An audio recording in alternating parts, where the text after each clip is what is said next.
tell you.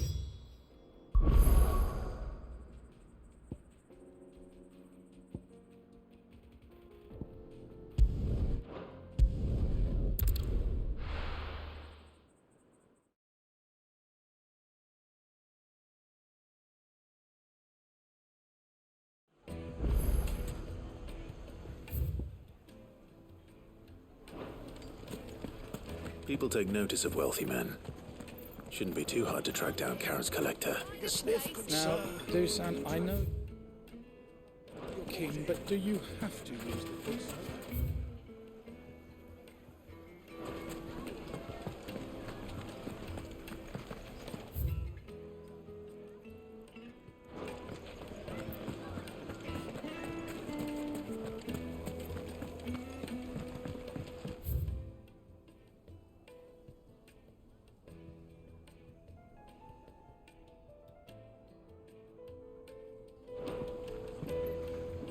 Oh, where did all the men of the rock go? Probably ran out of gil. Just like us.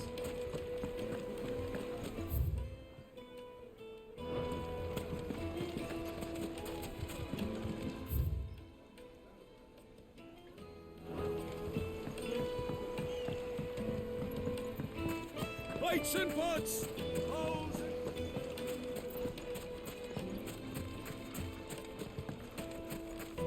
Did the constables test you properly?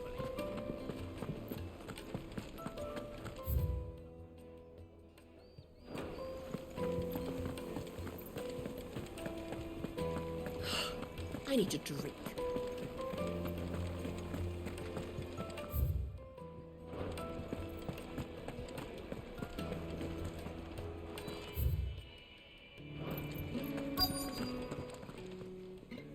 My reputation will be ruined!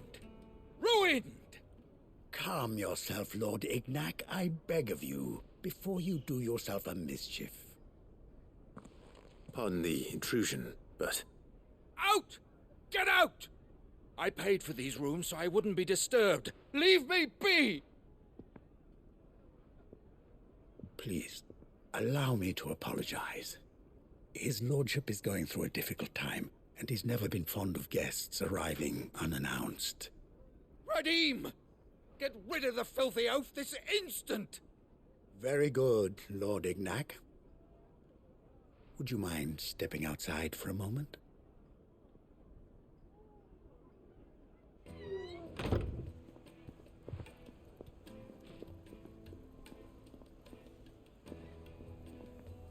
I'm sorry if I've caused you any trouble. That? Oh, no. That's just how his lordship is. Though the morning's events have left him somewhat fractious. He has been dispossessed of his luggage, you see. The thieves also made away with a considerable amount of coin. Coin the innkeeper will soon be keen to collect.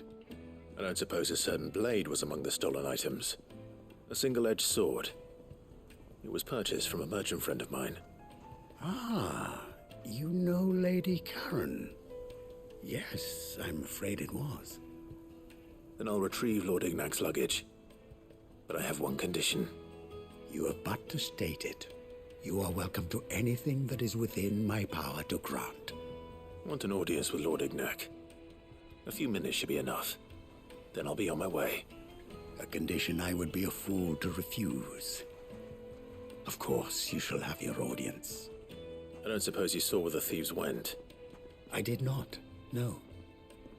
Though some discreet inquiries made on his lordship's behalf mean that I know where you might find them. The bandit's bed.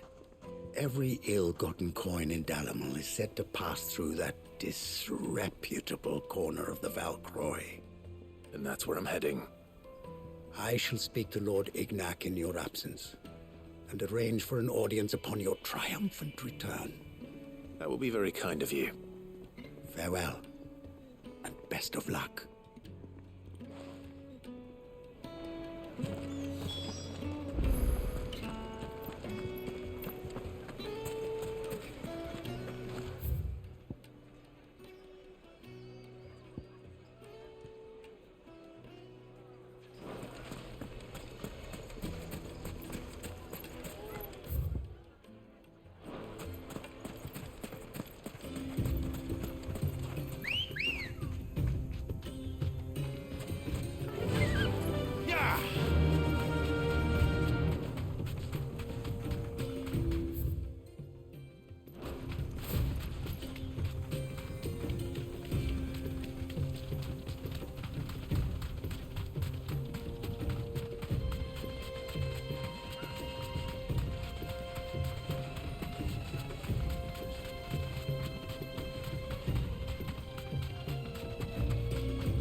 got company!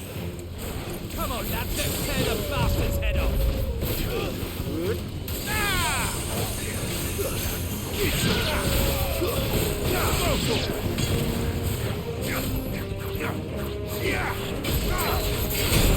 This one!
This must be Ignac's luggage. Nothing seems to be damaged. All right. Let's get it back to Dalamil.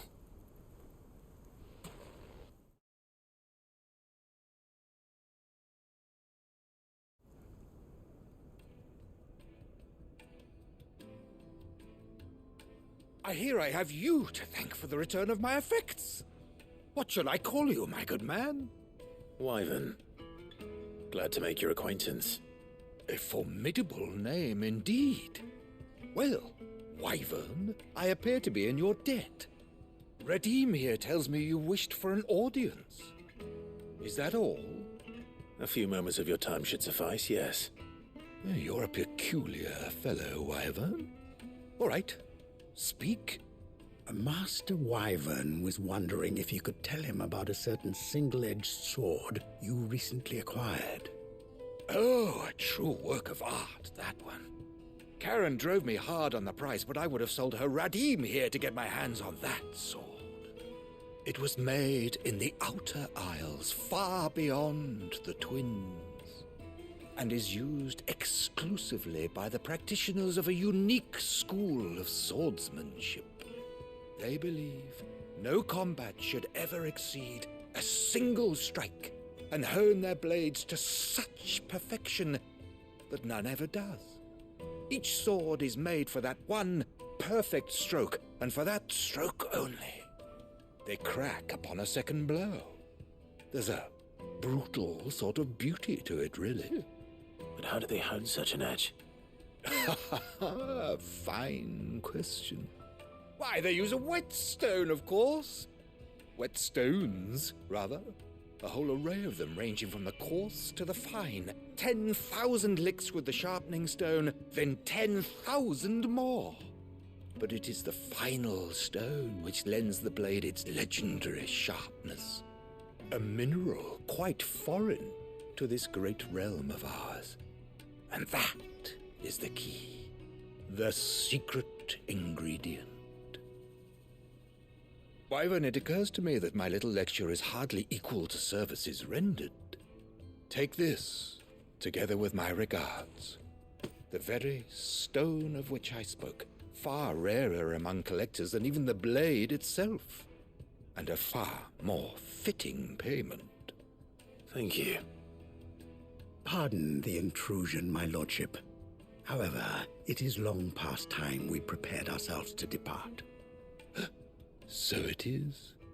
I am locked in bitter competition with a rival collector of curiosities.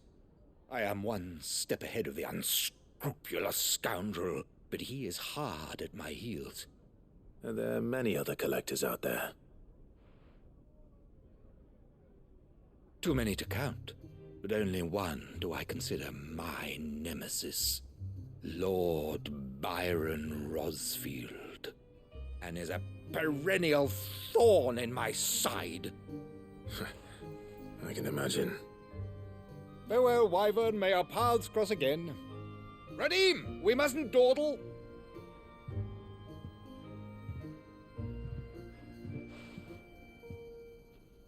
I think his lordship is rather taken with you, Master Wyvern. Thank you again for your assistance.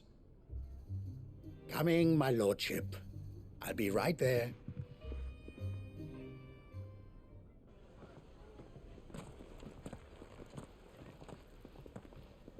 Trust Uncle Byron to find such an interesting rival.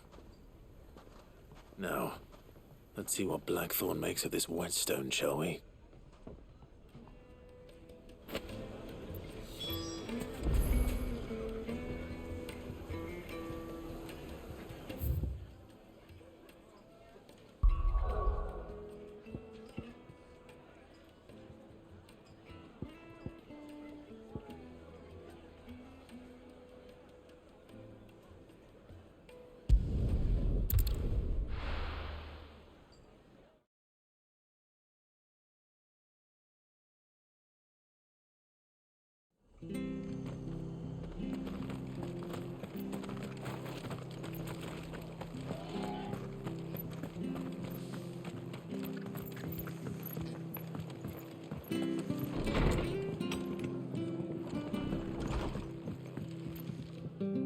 Clive, we weren't expecting you.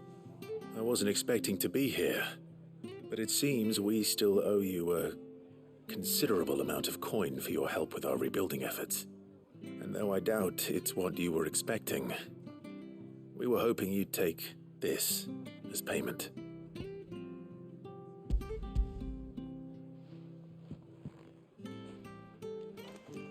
A star ruby?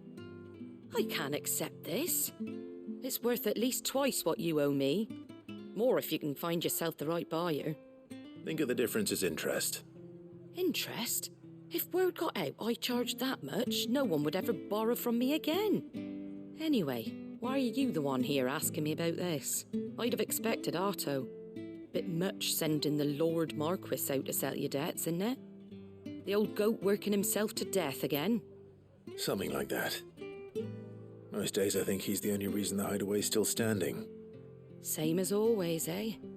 Back when the place was nothing but a twinkle in the eye of a recently retired Lord Commander, word is he was the first one Sid reached out to. Probably knew that without his strong arm and level head, the idea would never get off the ground. Sid may have been the face of the hideaway, but Otto's always been the backbone. And when Sid passed away, we were all worried that would be the end of it. That Otto would just give up. His death was hard on everyone. But it must have hit Otto hardest of all. But he didn't give up, did he? Quite the opposite, in fact. If I recall, he was the one who nominated you as Sid's replacement, and rallied the rest around you. I reckon what he saw in Sid, he saw in you too. And don't we all? Doesn't hurt that you're half as stubborn and twice as handsome, neither. That, and you keep good company. I suppose I do.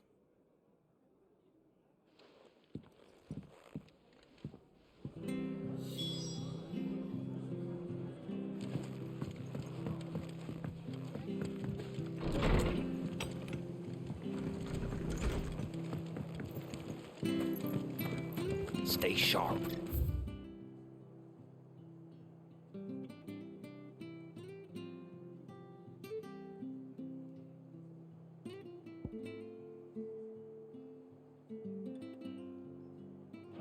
We don't know when those bastards will be back. Well, we do know one thing. Thank you for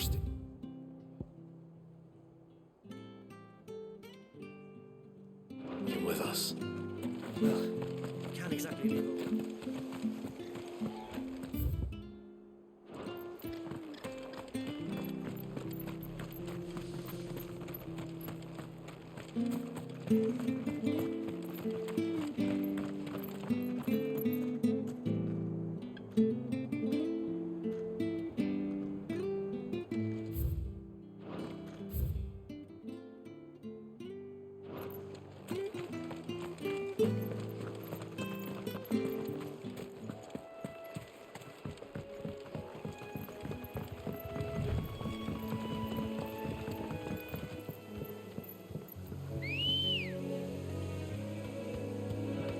Let's go.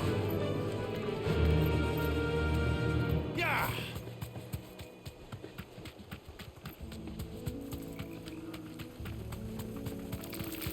You're not alone. All right.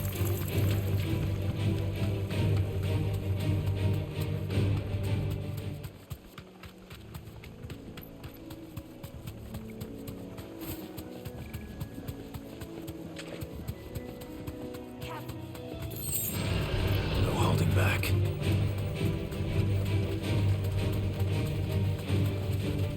Well, it's certainly quiet. If I were a giant antelope, it would seem like just the place.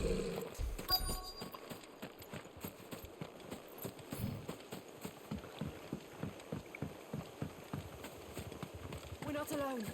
I doubt we'll find one bigger than that. Hungry, Torgal? Over here!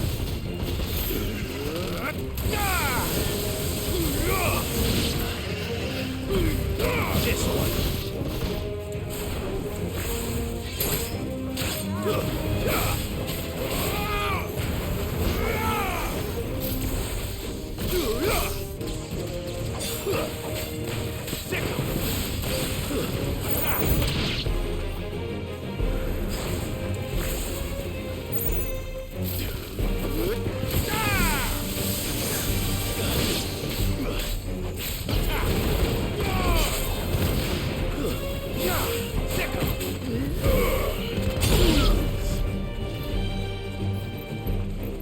This one.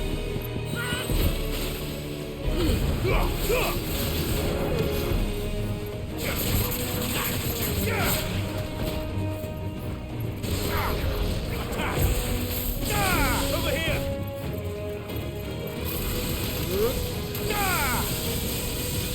It's over.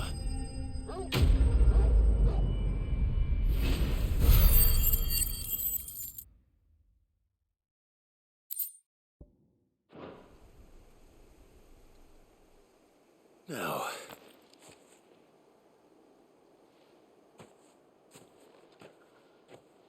will it be enough, I wonder?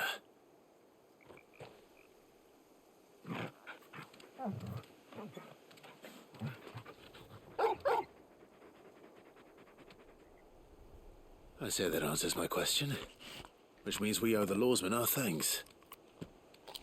You're just a big puppy, aren't you? A very big puppy.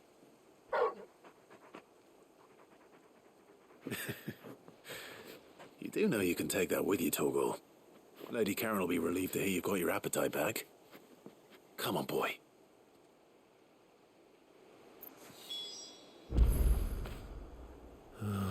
Torgal.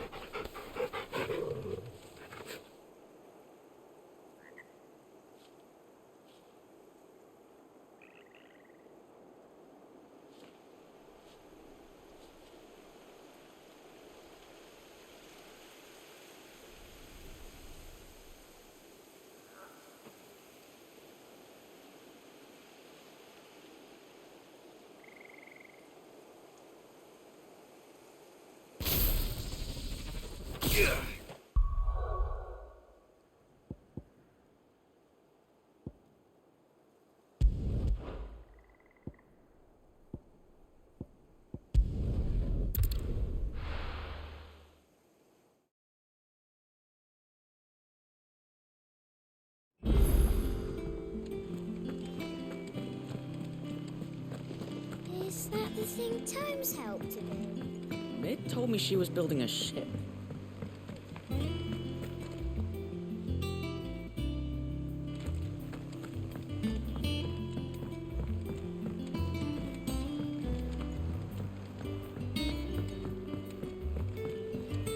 I don't know where Sid gets the energy.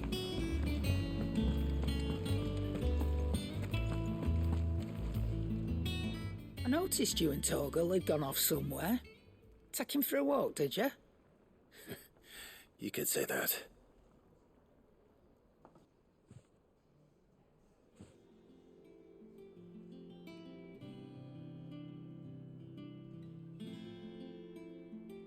So, Molly's leftovers weren't good enough, eh? That'll teach me for treating you like you're still a pup. All right, no need to shout. Now we know what you're after, I can see about getting some in. Speaking of which, I brought one for later. Can I leave it with you?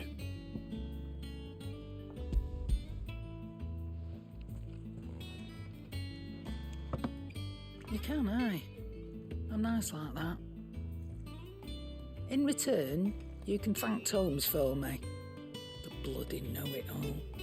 I was just on my way to see him.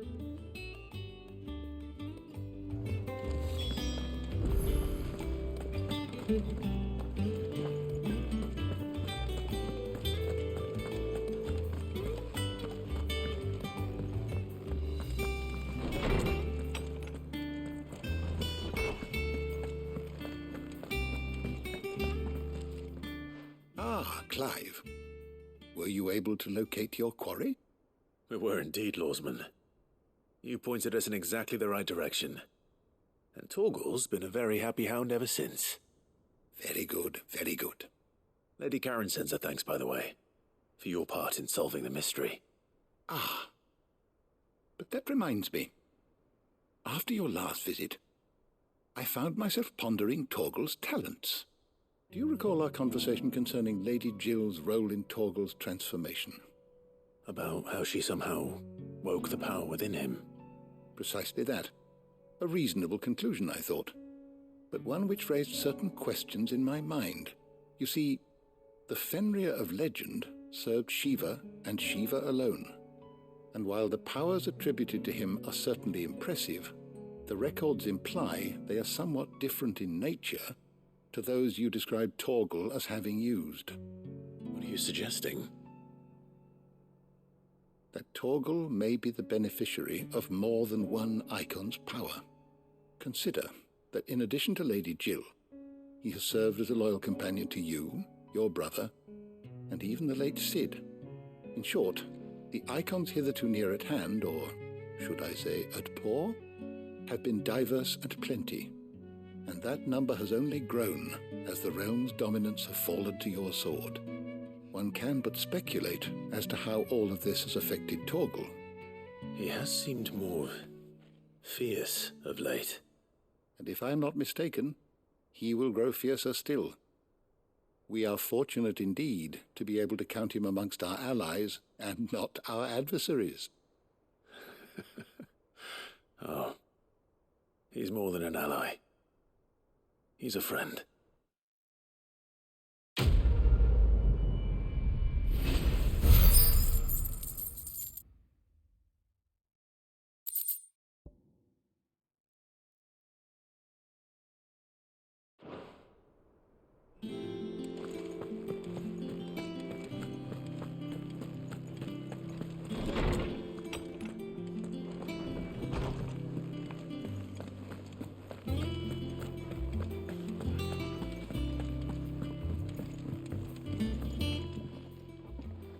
Sorry for the wait, but hopefully you'll agree it was worth it.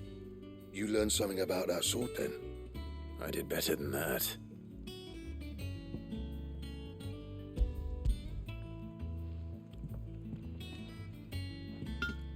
A whetstone? Yes, but not one you'll find anywhere in Valisthea.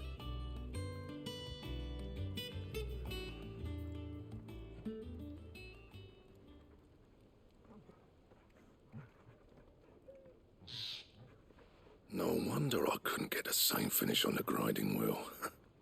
One hit and all done, eh? Might not be so bad if all you ever fought were duels. Good luck on the battlefield.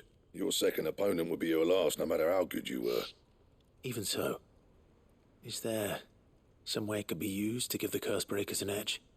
I think so, yeah. With this whetstone and the right kind of steel, I could probably even make a twin of the blade that rattled me. But there'd be no replacing this little rock once I worn it down to a sliver. I reckon we get a dozen swords from it, if that. Swords that the Cursebreakers wouldn't know how to wield properly, and that would see them through a single fire piece. Nah, no point trying to copy that thing. Be about as much use as a wax anvil. But finishing our blades with a whetstone this fine, now that's something to consider. And what's finer than fallen masonry, eh? Or more hard-wearing, for that matter. Just imagine it.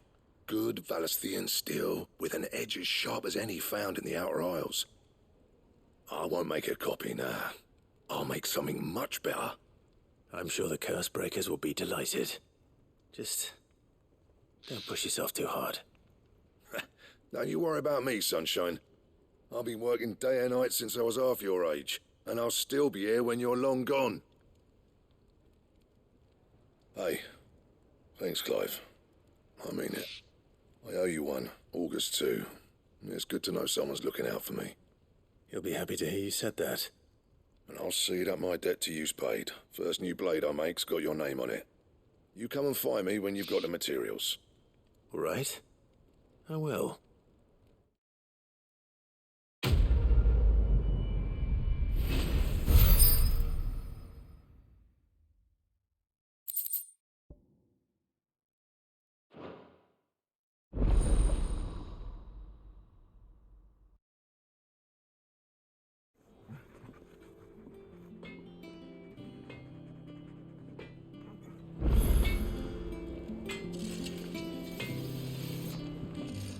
Back, are ya? What do you want?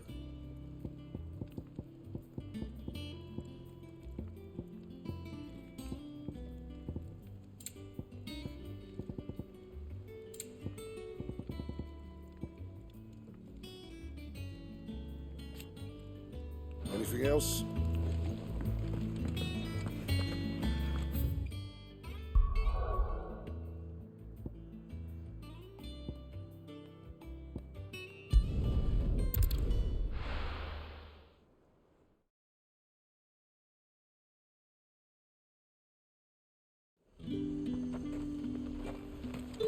There's talk that the Glassgate flood.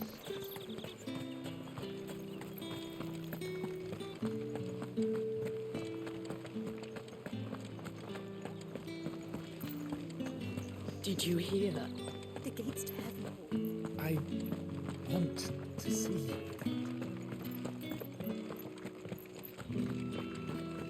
What am I going to do without Sweetwater and Olive Talc? Still no carrot. Milady, I come bearing gifts. Gifts? Whatever is the occasion.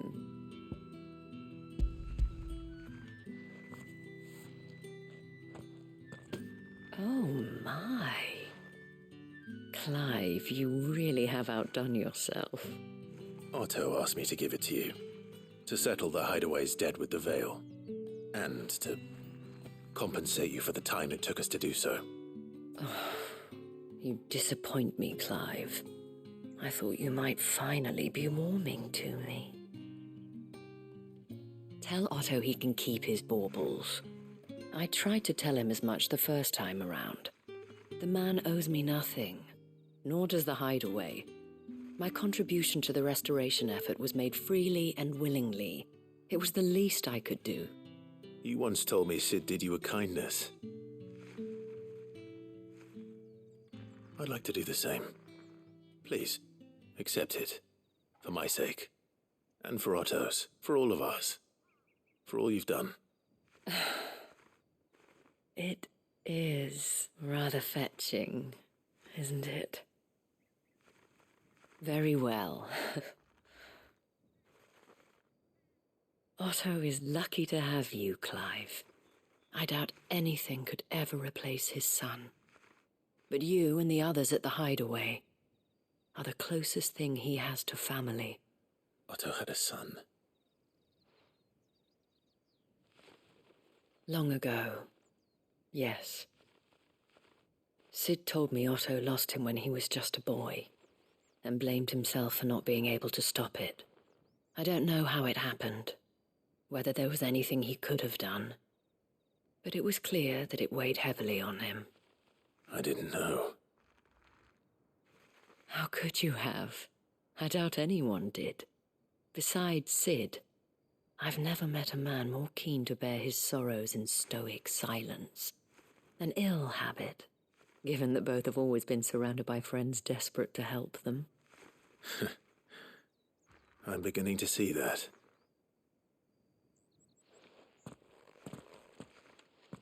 Go will want to know the stones were delivered, if he's still with us.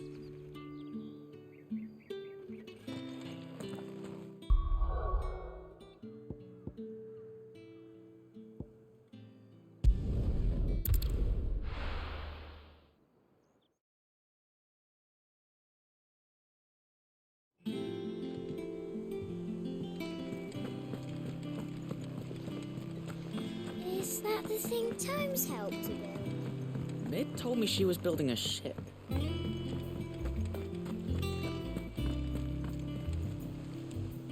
Goat. Still alive, I see. So Lady Karen accepted the ruby. Ah, about that. I tried my best, but she was just too stubborn to take it. She threw it right back in my face, in fact, and told me I could stick my stupid stone where the sun don't shine. Karen refused payment. I hope it wasn't something I said. I'm sure you were as tactful as ever.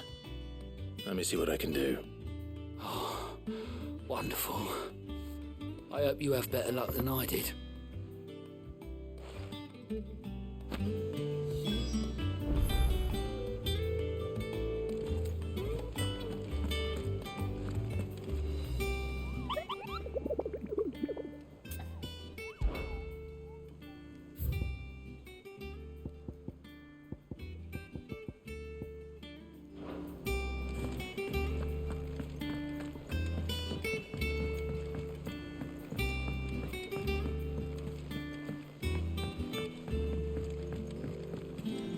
I don't know where Sid gets the energy.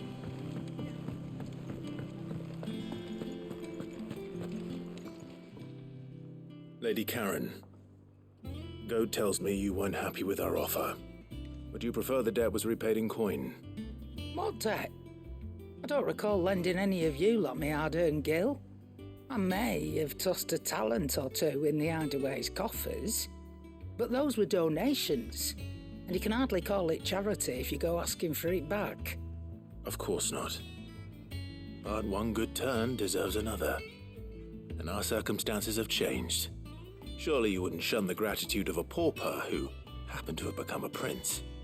Oh, so you're a prince now, are you? Fine. But I'm selling it and taking what I'm owed, then you're getting the rest whether you like it or not.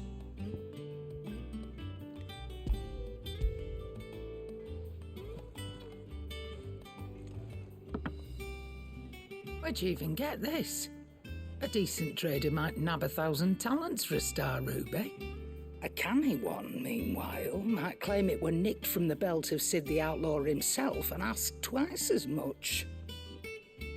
Might be I already have a buyer in mind. Might be you even know her. A fine continental maid whose beauty's only eclipsed by a guile in commerce. You wouldn't mind, would you? Not at all. Just be sure to tell her that it's always a pleasure doing business.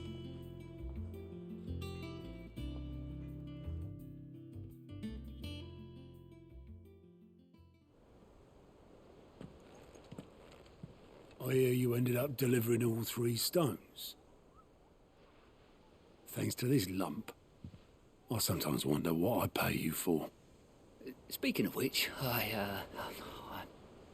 I still haven't been paid last month's wages. Oh, so you remember what's owed to you then?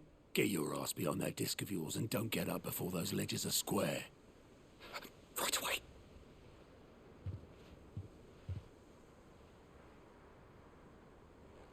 I've seen that before. Yeah. Plenty of times. It was the only goblet Sid ever used, either out of habit or because the filthy sod couldn't be bothered to find a clean one. I knew so little about him. Like most people.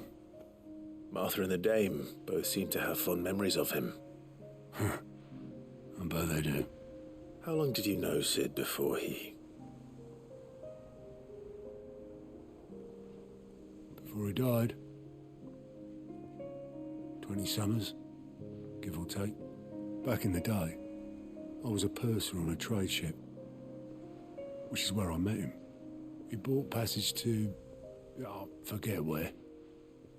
And having nothing better to do on the long nights, we set up drinking island rum till the morning bell dragged me back to my duties. Quit my post not long after that, on account of making a fine maiden's belly fat. But me and Sid stayed close, promising we'd one day sail the seas again. That was before fate stepped in and said she was having none of it. The magic woke inside my son soon after his first name day, and there was no hiding his knack. Couldn't you and your family have? My family were the ones who summoned the constable, wanted the monster taken away. I couldn't turn my back on him, forget what I felt, and I couldn't for the life of me understand how they could. Luckily, Sid was of the same mind as me. It was him who stood beside me when all I wanted was to tear the whole world down. Him who cried for me when I had no tears left of my own.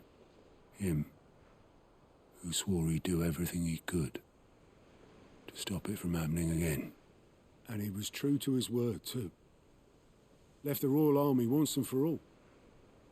His ranks, his ribbons, gone. Just like that.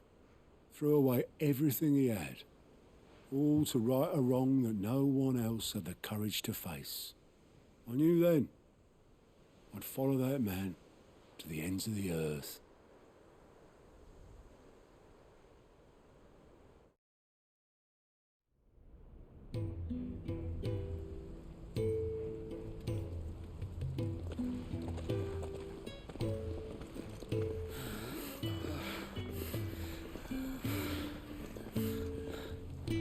He was always too clever for his own good, was Sid.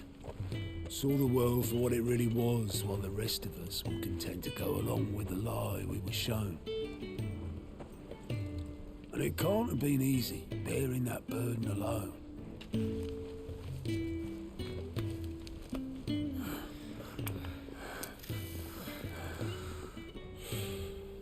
But he didn't let it stop him. He never lost faith in what he believed was right.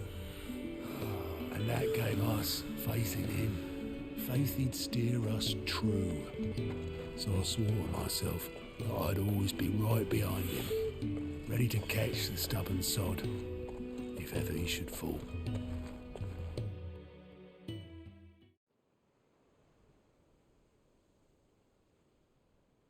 But I couldn't even do that.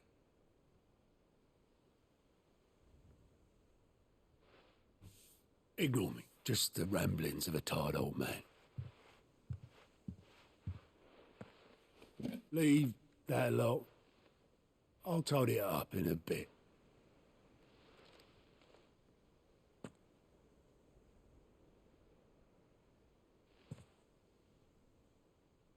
This is Sid's handwriting.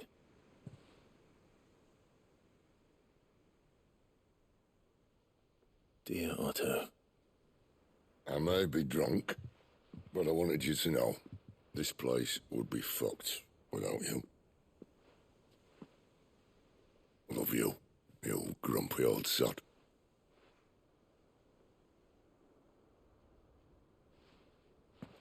This note. What about it? Sid was right.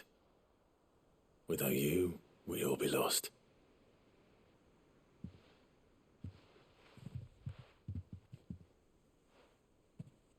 He should have bloody well said so then.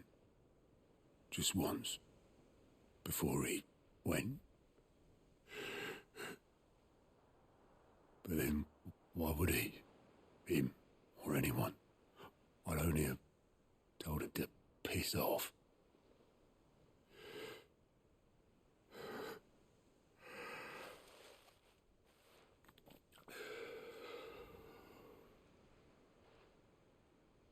You're wrong, though. Both of you. It was never just me keeping the hideaway afloat. It was all of us. I just shoved people in the right direction, and I barely seem to be able to do that anymore.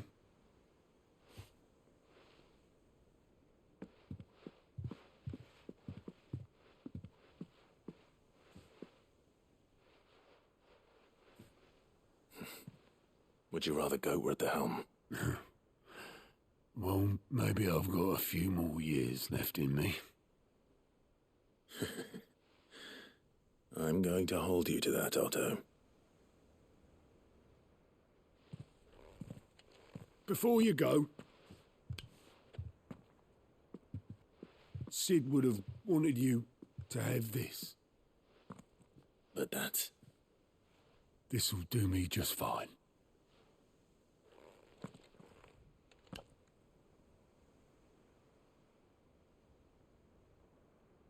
Thanks for the ray of sunshine. I'll see if I can't pay you back. Already have.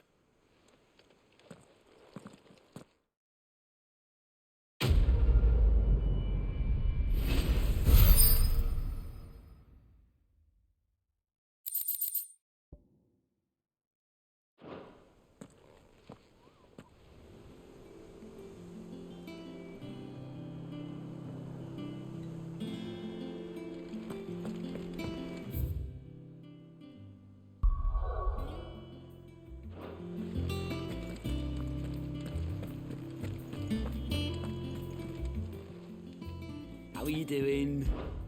Here you go.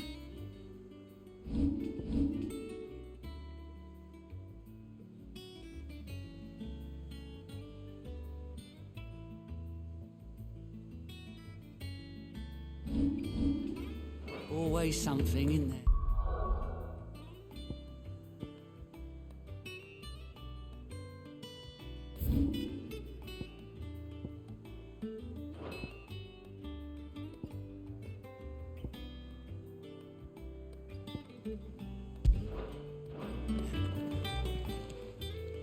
Fancy a look at the list, do you? Here you go.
Good girl.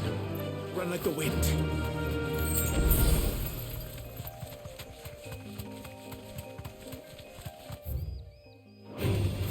All right.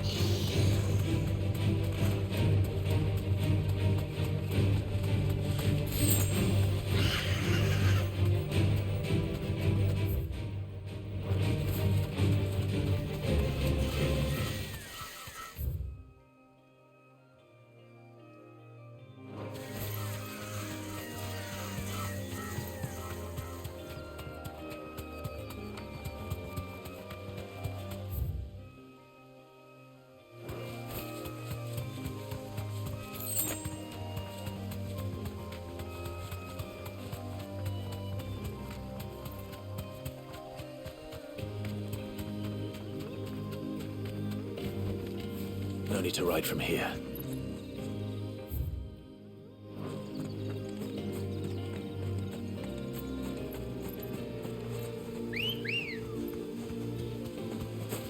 Let's go. Fly, Ambrosia.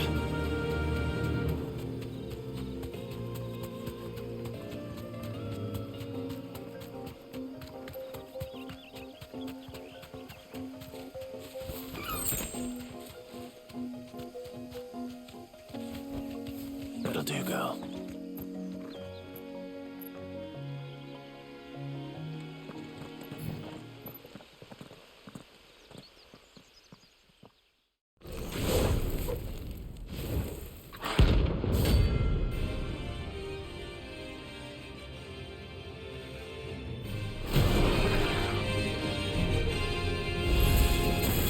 Look what we have here. Greetings, Your Majesty. Get him!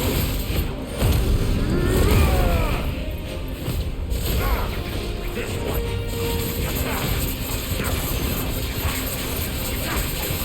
Over here!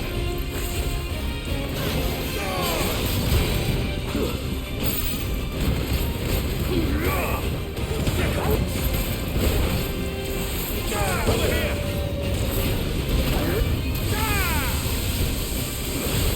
Too slow.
Farewell.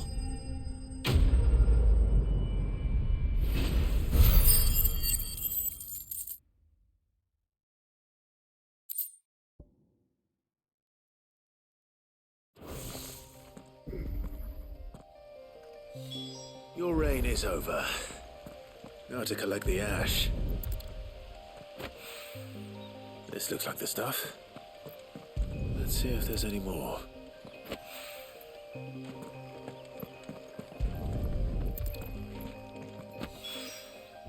That should do it. If a wine needs more than this.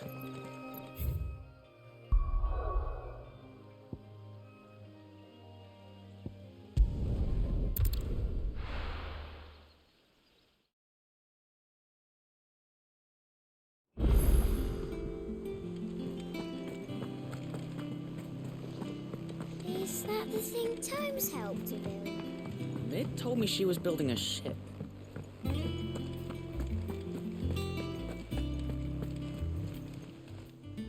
How may I help you today, Clive?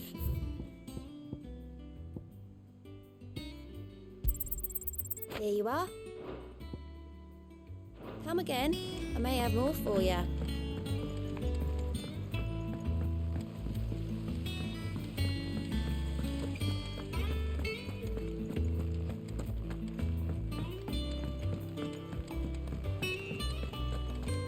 Think Mid might need some help.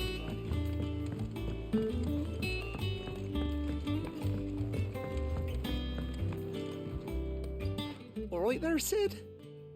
How's that hunt for the bomb ash going? I have it here.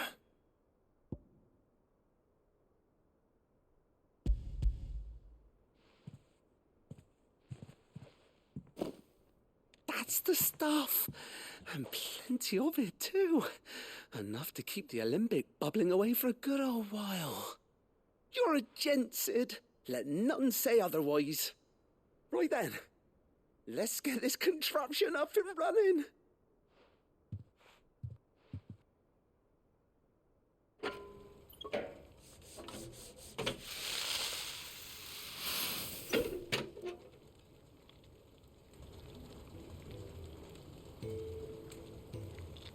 There we have it. The Telemon Alembic. And it works just like the chief said it would. Very impressive. Says the man who cut down a burning boulder. Speaking of which, I still haven't returned the favor. There's no need. The good it will do for the hideaway is reward enough. Don't be silly. Why don't you let me take a look at that bag of yours? The one you keep your potions in. Reckon I could work some magic on that. What kind of magic? Well, we happen to have isolated a substance in our test run of the Alembic that I reckon will make even the toughest lever supple as anything. Thought we might use it to breathe new life into old boots and the like. Save the hideaway a few gil. But I reckon if we slap a bit on your bag, it'll loosen it up enough for you to squeeze in a bottle or two more. Well, it can't hurt to try, I suppose. That's the spirit. Leave it with me.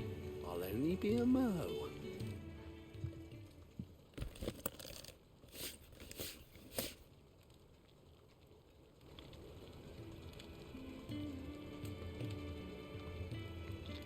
Well, what do you reckon?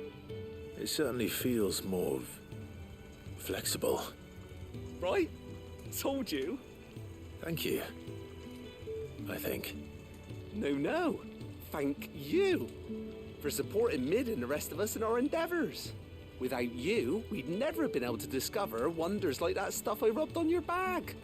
And I'm telling you, there's plenty more where that came from.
Mid told me she was building a ship.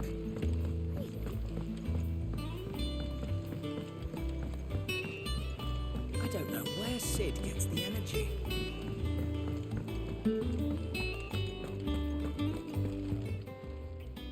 And what can I do for you?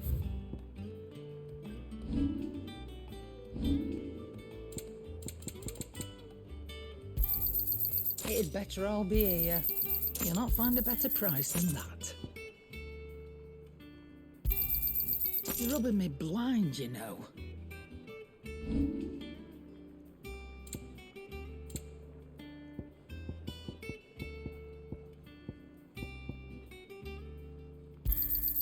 I'll be thankful you got that much. I reckon I can find a buyer. Finished, are you? Back, are ya? What's that for you, dear?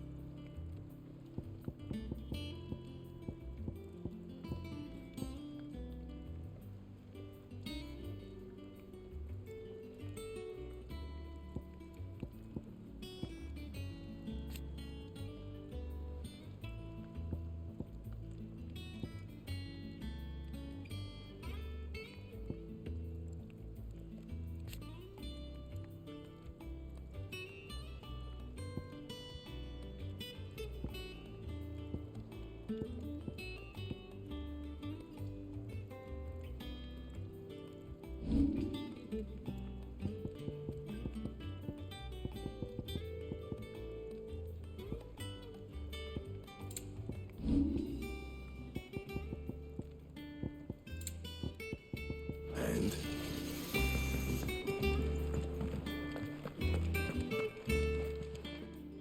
Well, don't just stand there gawping. Go on then.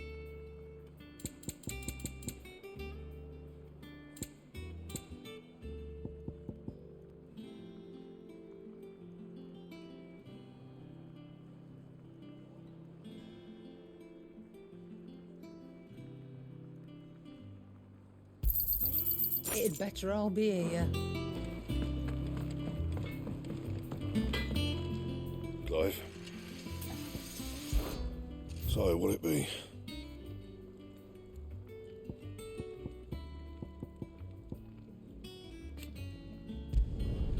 Not bad, if I do say so myself.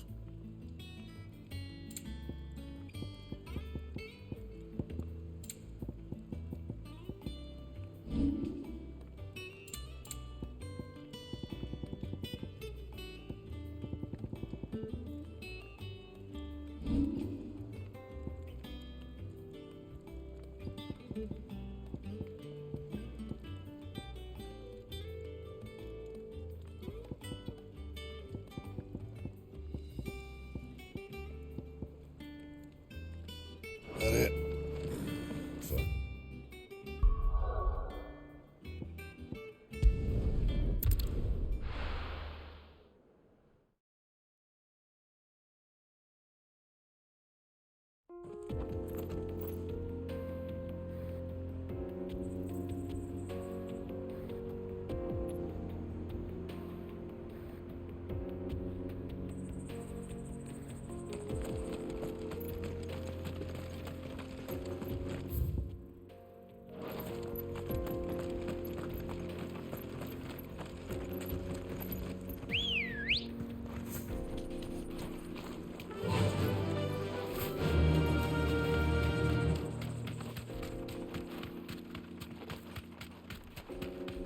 This used to be a trade route for merchants crossing the Scars, till the Republic laid a new road wide enough to let wagons pass, and all official traffic moved there. Leaving this one for those living outside the law. Indeed. I doubt we'll be the only outlaws on the trail today.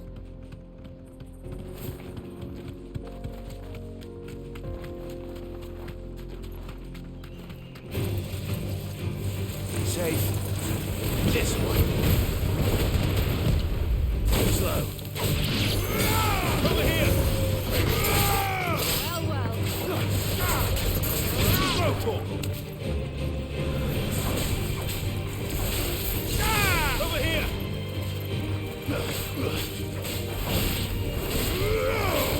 It's over!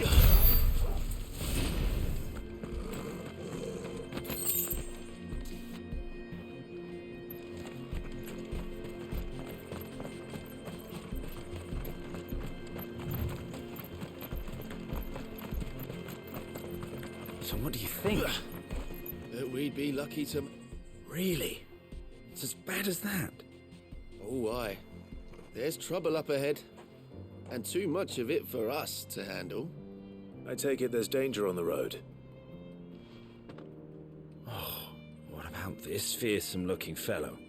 You think he'd be equal to the task? Oh, no doubt. Assuming he's willing to hear us out. Well met, friend. My brother and I have been tasked with finding a merchant's missing cart. You seen it by any chance? How does a merchant misplace his cart? Oh, the man's a coward.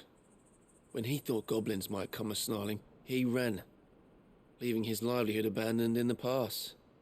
He sent the two of us to fetch it, but it's gone. Now, I'm not much of a thinker, but I know the work of thieves when I see it.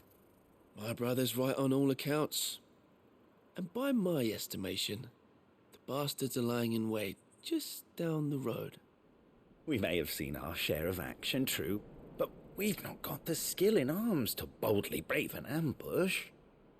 You, however, Have the look of a man who needn't fear a band of backwater ruffians. What do you say? Will you help us out? Chances are they'll come for you either way. But if you promise to lend us a hand, at least you'll pocket a reward for your troubles. Well, if I'm going to have to deal with them anyway. You've clearly got a fine head on those broad shoulders. We're lucky you came along. Now, hoping to make a heavy purse in Boklad, our merchant friend loaded his cart with as much as it would carry. Reckon he won't be forking over the rest of our fee if we don't find those goods. So, while you're seeing to those bandits, you keep your eyes open. All right. Just don't expect me to drag the cart out of there myself. No. You can leave the cart to us. You just put an end to those bandits and point us in the right direction. You do that, we'll take care of the rest.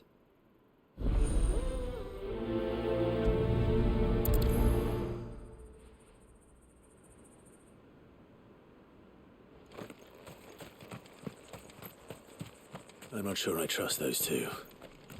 But if there are bandits lying in wait, I should probably take...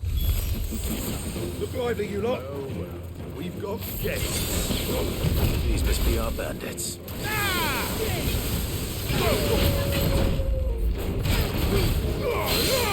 All yours, Torgal.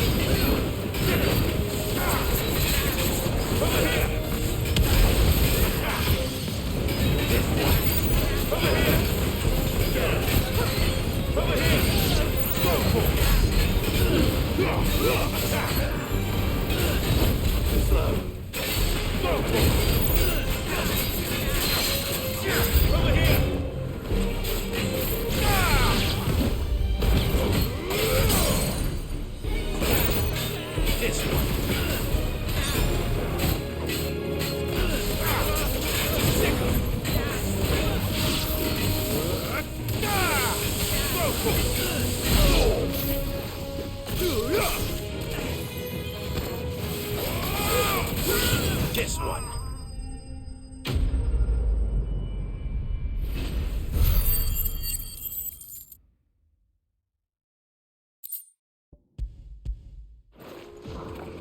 That's them dealt with. Now, where's that cart?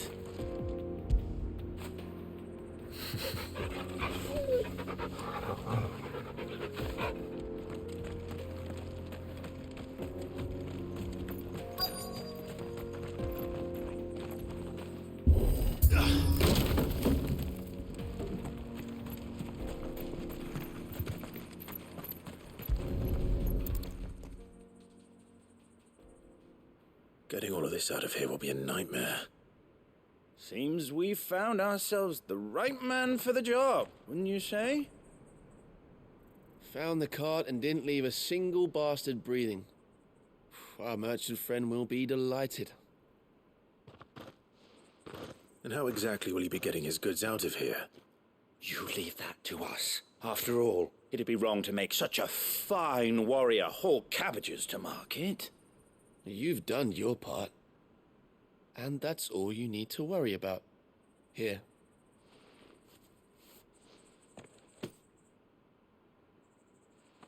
It's been a pleasure. Now piss off. There's no need to be so rude, brother. What if we want his help again next time?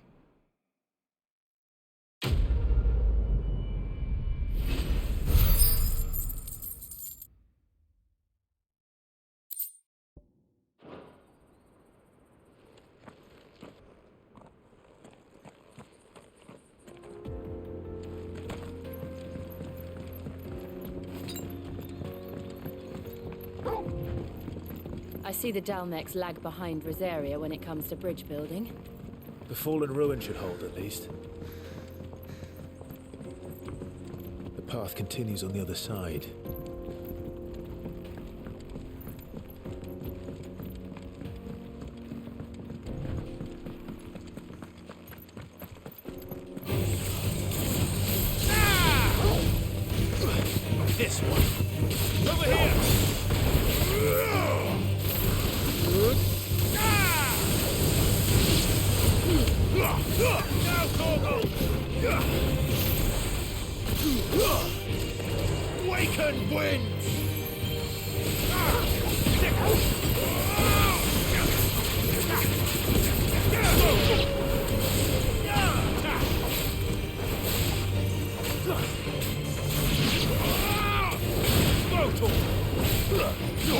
finished! Get him!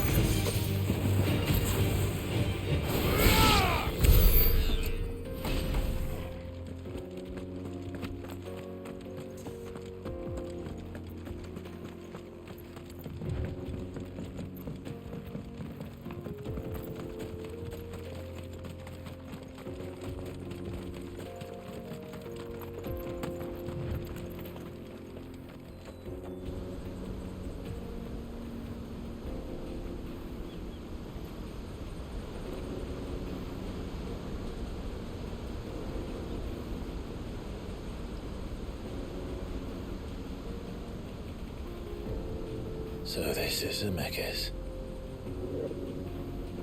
The land of the gods. It's even more impressive than I imagined.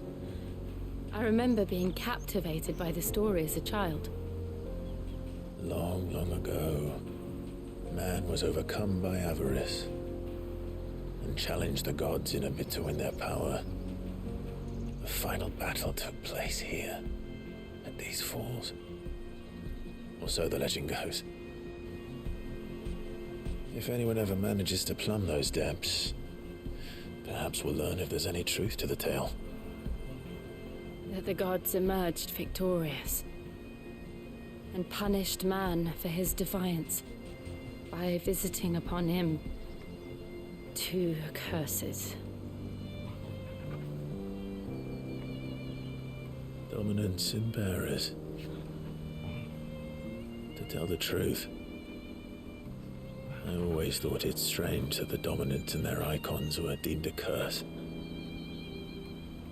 Back home, the dominant inherited the throne. They were admired and exalted, not spurned. Whenever I got to that part of the story, I always assumed there must be something I'd misunderstood. You had a lot of storybooks, didn't you? In your room, I mean. When we were young. The old legends were always my favorites. Epic battles between gods and men. Father encouraged me to read as much as I could. He thought it good for my education. You really were a boy like any other, weren't you?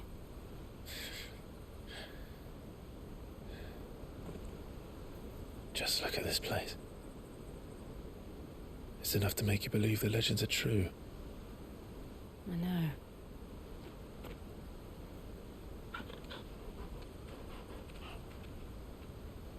We're not far from Boklad. The road will be busier up ahead. Then we'll have to keep our wits about us.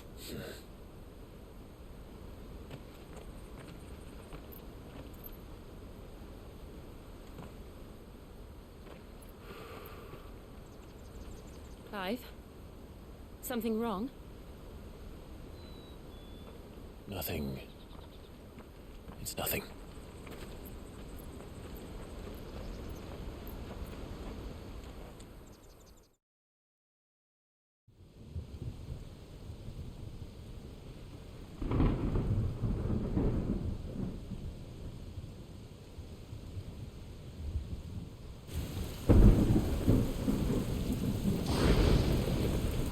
I see the reports are true, Father. You have surrendered the throne to Olivier. I have. Emperor Olivier shall rebuild the Holy Empire of Sanbreque.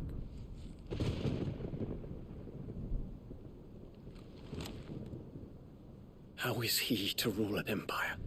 He is but a boy. I shall advise him until he comes of age. Father, please. Or for as long as I am able. The empire we seek to build needs young blood to rule it, and I can think of none better suited to the task.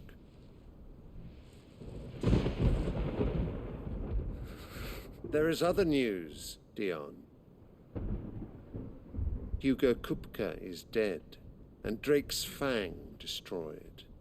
The pillars of the Republic have fallen. Ere long, the Imperial banner shall fly over every city in Storm. And then Valisthea. all shall bow before their emperor. Father, these are the words of a tyrant. They are the words of a god. The emperor whom I gladly serve.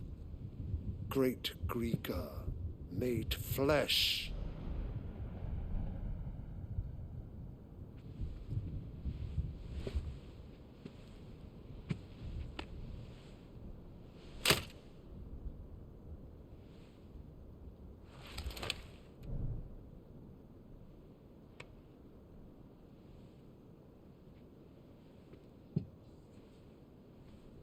Return to your camp, Dion, and ready your forces. It is time to show the world the true power of Sanbreque. Father,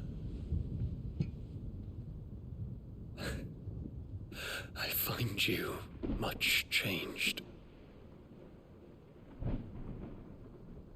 Is this truly the path you wish to tread? Or are these the ambitions of another? Of Ultima, perhaps? What nonsense is this? I speak my mind, and my mind only. Though I do owe Annabella thanks for reminding me of certain truths regarding the nature of nations, of rulers, and of the divine. You would trust the words of this traitress? She betrayed her country. She slew her husband. You have ever been an invaluable servant to Sanbreque, Prince Dion. I trust you will continue to serve your emperor in the wars to come. The canker! Silence! Insolent wretch! You will bend the knee. All else is heresy. Sire, forgive me.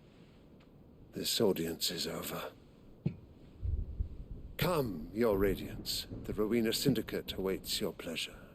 Oh, not another meeting with silly old men. They're so boring.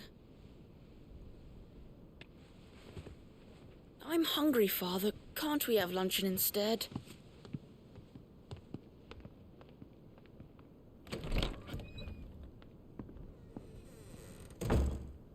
Does it pain you that you will not inherit your father's throne?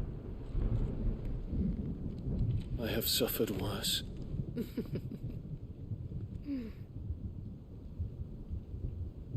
Count your blessings, Dion.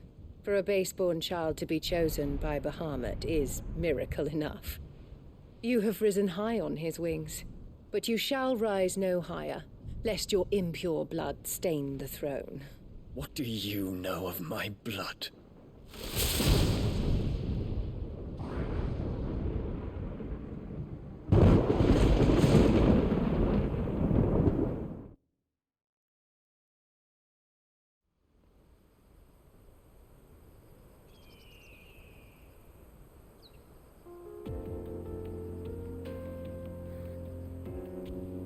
The Boklab markets are to the north. We just need to hug the coast.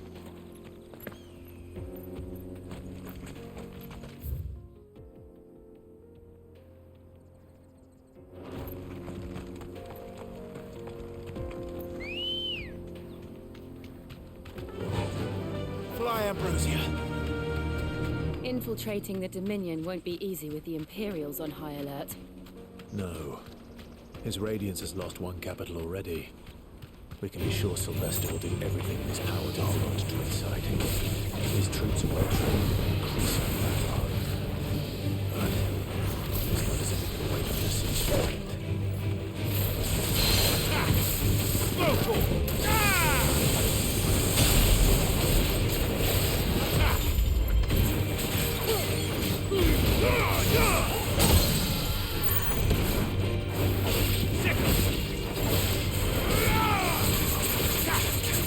Over here!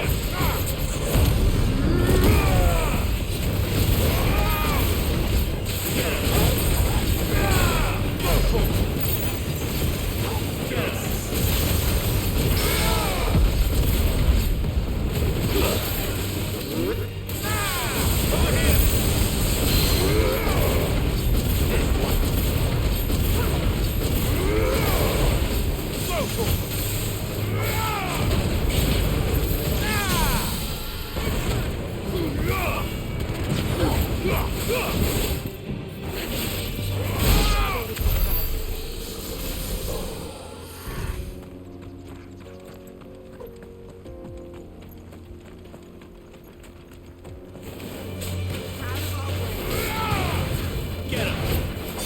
Over here!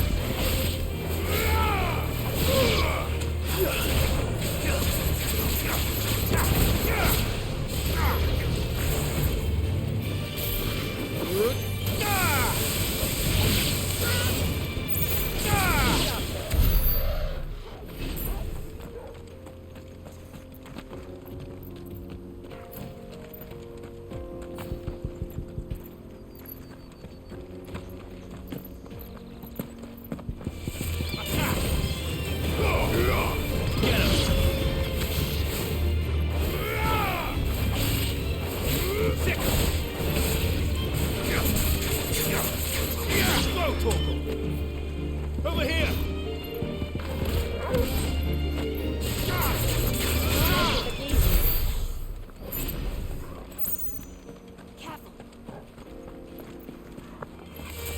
Time to fight. Get him!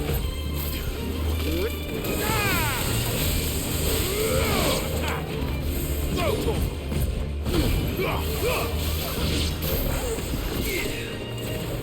This one! Throw Torgal!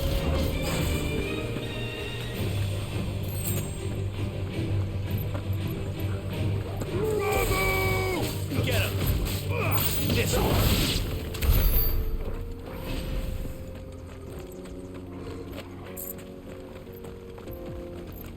More refugees.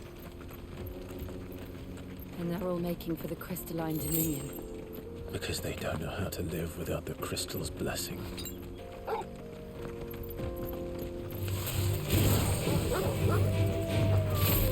Get him!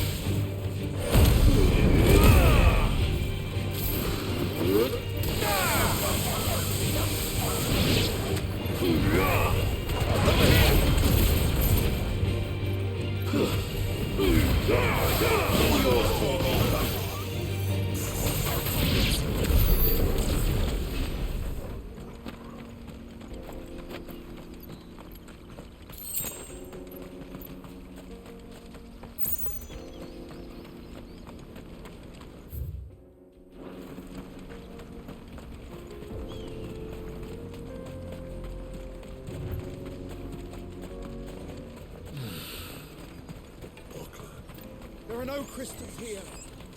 This is where we're supposed to meet Goots, isn't it? That's right. He said he'd wait for us here after replenishing his supplies. I dare say he'll have finished by now. Hurry, man. I must leave for the Dominion. Bloody crimson caravans.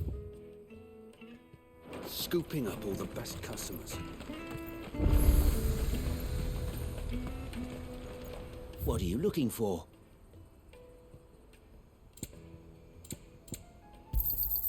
You've a discerning eye.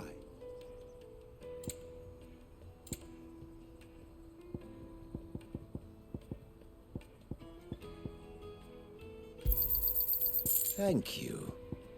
May Gilbert Out of my smile sight, upon you.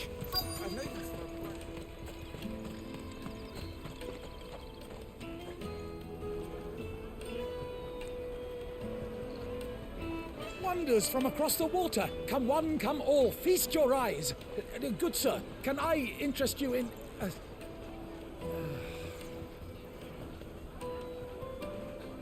How much? For a measly crust of bread? You won't find any cheaper. Not nowadays.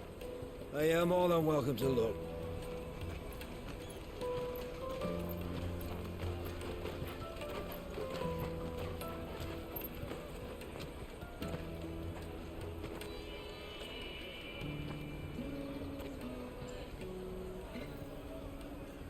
The Empire's unlawful and illegitimate occupation of the Crystalline Dominion is still in effect. Only those whose business in Twinside has been officially approved by the Republican Army will be permitted to cross the border. All who seek entry are to form a line and ready their documents for inspection. It looks like we aren't the only ones who are eager to leave. And they're checking everyone. Can't you make an Not for the likes of you. We won't get through without that pass. Let's go and find Good, shall we?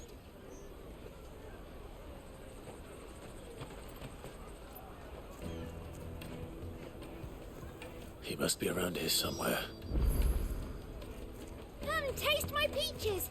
They're sweet as nectar!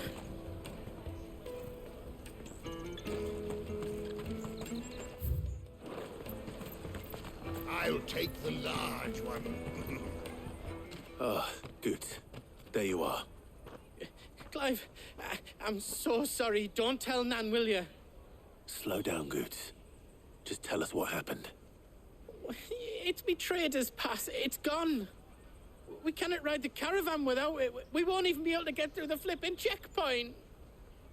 Do you remember when you last saw it? It was in my pocket a minute ago. Then a bairn bumped into me and... Yeah. You don't think that they might have nicked it, do you? It wouldn't surprise me. A busy market like this is prime territory for pickpockets. So, to get the pass back, we need to find this child. Where would we even start? I know where! I've got a pal in Bocklad who might be able to help us. No one knows more about what goes on round here than she does. Where do we find her? She's the owner of the Crimson Caravans, up that way. Sign's got a red chocobo on it. No time like the present. You two go on ahead. I'm gonna check the rest of my stuff, make sure naught else is missing. All right. We'll meet you there.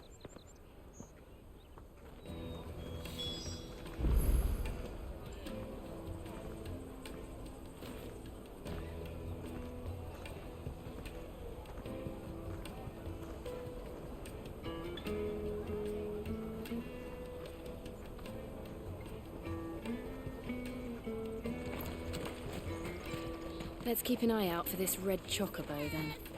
And the other on our purses. Stops next to the tractor.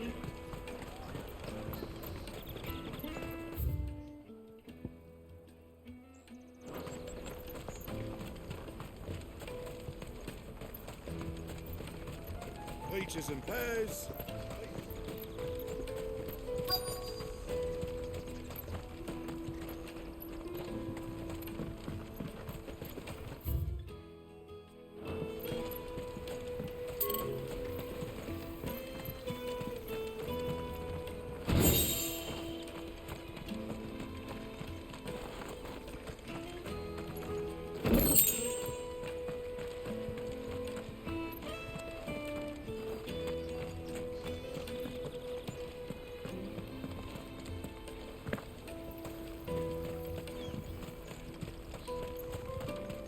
The brothers found another victim. Can you believe it? Believe it, all right. What's that?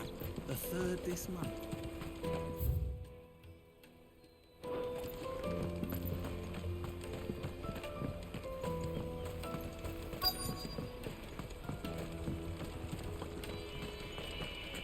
Bloody crimson caravans scooping up all the customers. Leave some for the rest of us. Hurry, man. I must leave for the Dominion post haste. I am hurrying, my lord.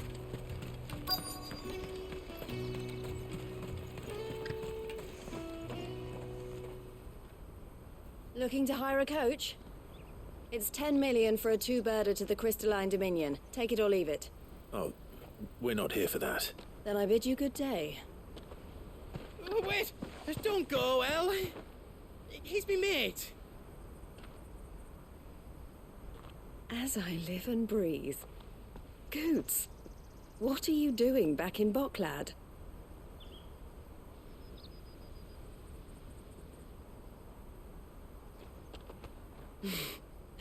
I gather Lady Karen didn't send you.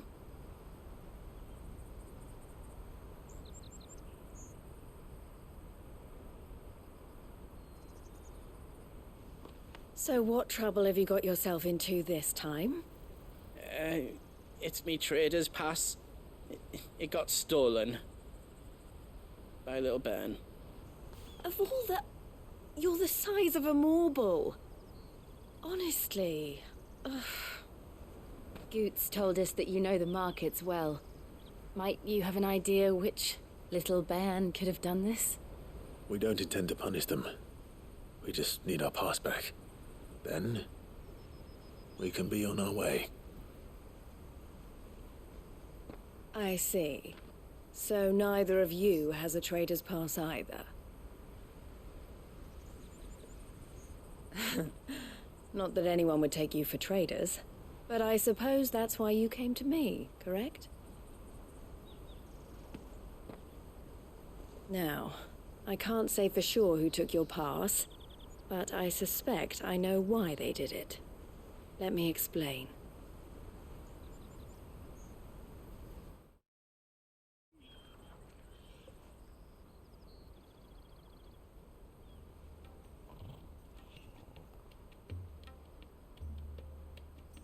Ever since the Fist marched on the Dominion, the Republic has been clamping down on any commerce that might aid the Empire more than it does us. Which means traders' passes have gone from being merely a way of easing one's progress to being essential if one wishes to cross the border at all. And with demand outstripping supply, they've become a precious commodity, leading some to seek to acquire them by less than legitimate means. So the children are stealing passes to sell on the black market? Yes, and no. Passes are inscribed with the names of their owners, and yet none of the victims' names have appeared on the register of those passing through the checkpoint. Which means? That someone is doctoring the stolen passes. The same someone who is encouraging the children to steal them. And the same someone who has Goots's pass, no doubt.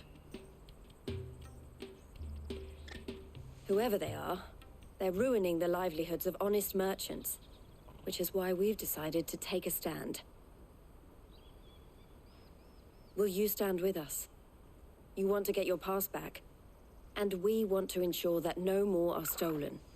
Catch whoever's behind it all, and 2 birds shall be slain with a single stone. Is there any other way of getting to the Crystalline Dominion, Goots? They won't let you in if you're not with the caravan. It's that, I don't know, try swimming across the strait.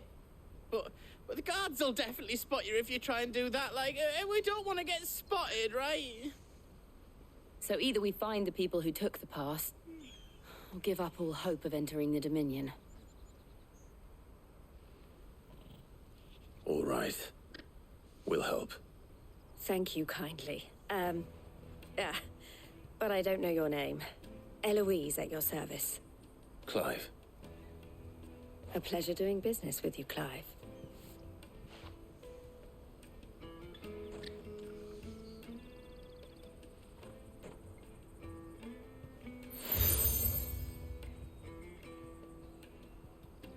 The proprietor of the furniture makers by the coach stop is spearheading the search.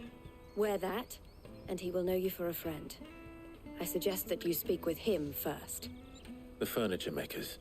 Understood.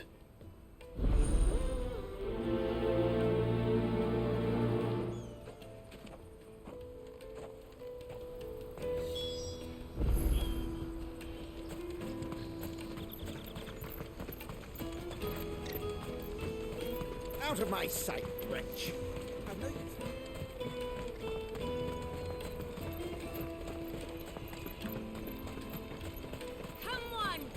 Jug of snake spit for the road?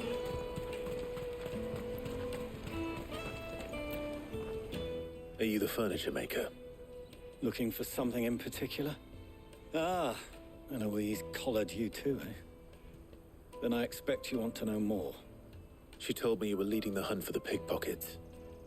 What have you learned? For one, that they're targeting the traders carrying the biggest packs. Harder to watch your back, see? And less chance of the mark giving chase if they're spotted. Not that they'd be likely to catch them. Those imps know every inch of this warren like the backs of their hands. Their eyes must have lit up when they saw Goots. The fishmonger round by the gate's been trying to track down the children involved. You should go and have a word with her. Thank you. We will.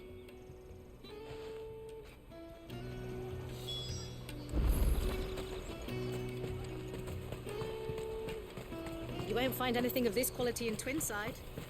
You should come with me to the Dominion. Life will be different there. Fish for sale! Fresh sorted and smoked! Can I interest you? Ah, sorry. Message from Eloise, is it? She's asked me to help her. To help you find the pickpockets. Is that so? Suppose I better tell you what I know then. For one, this isn't a family operation. All the traders say the children who stole their passes were dirty, dressed in rags. Street urchins, by the sound of it. We get a lot around here. Orphans from the wars. A few, perhaps. You saw the refugees gathered by the entranceway? They're all looking for a new start in the Dominion and beyond. Some of them take it as an opportunity to rid themselves of unwanted baggage. The shame of it. Whoever's behind this would have to have made themselves known to the children at some point. And so should we. You should start with the children around here, then. I doubt they're the ones involved, but they might have heard something. It's worth a try. All right then. Questioning children. How hard can that be?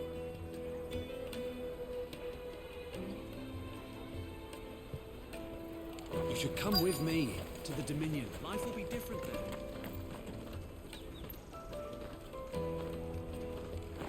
Come and taste my peaches. They're sweet as nectar. Excuse me. Do you mind if I ask you something? Can't stop you. I was just wondering if anyone has asked you to do anything out of the ordinary recently. Anything you grown-ups ever ask us to do is shut up and go away. So guess what I'm about to tell you to do? Sorry. I'll leave you alone.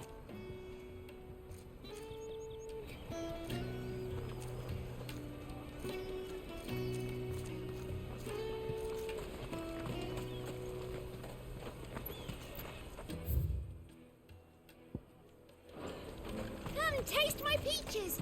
They're sweet as nectar.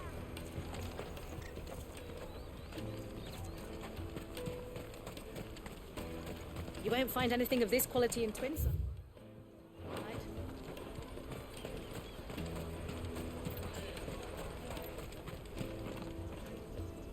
Do you have a moment? What do you want? What I want is to know who's asking children like you to pick pockets. I don't know. Nobody's asked me. What's picking pockets? Do you get paid for it? No, you get in trouble for it. So if they come calling, you know what to tell them.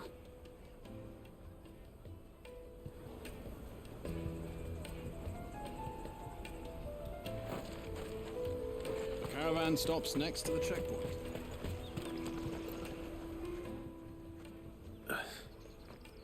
Excuse me? What do you want? I don't have any money. It's all right. We're not going to hurt you. We just want to talk. What about? We've heard that some very bad people are making children like you steal from travelers. We need to know who's behind it so we can stop them. I don't know much about it, really. But my friend, Honza, he said he got a job doing something dangerous. Sounds promising. We need to find him and ask. Do you know where your friend might be? He's usually by the tents outside town. Thank you. You've been very helpful.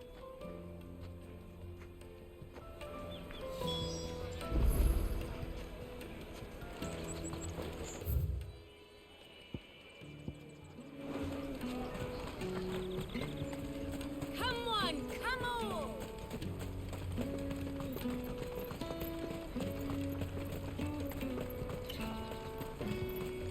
Let me carry your goods. I'm cheap. Porter for hire. Best service. That's that then. She must have meant the refugee camp. Let's hope he's still nearby.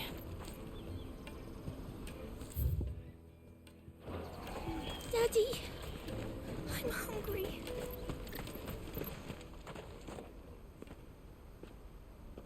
That big fat donkey was easy pickings. He wouldn't have noticed if we'd robbed his boots off him. Yeah. Wish we hadn't handed over the pass, though. Could use one of those things to get out of this dump. Chance would be a fine thing. The moment they found out, they'd string us up by our guts. Would they now? Perhaps you'd like to introduce us to these charming characters. Shit, we're in trouble now. What do we do? You two get caught if you want. I'm off. Hunter, where are you going? So that was Hunter, eh? Jill, you watch these two. I'm going after him. All right.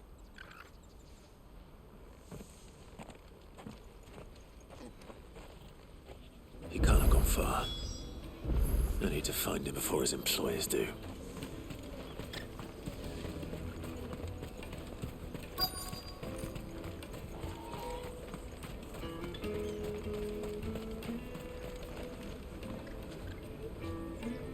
Did you see a boy run past?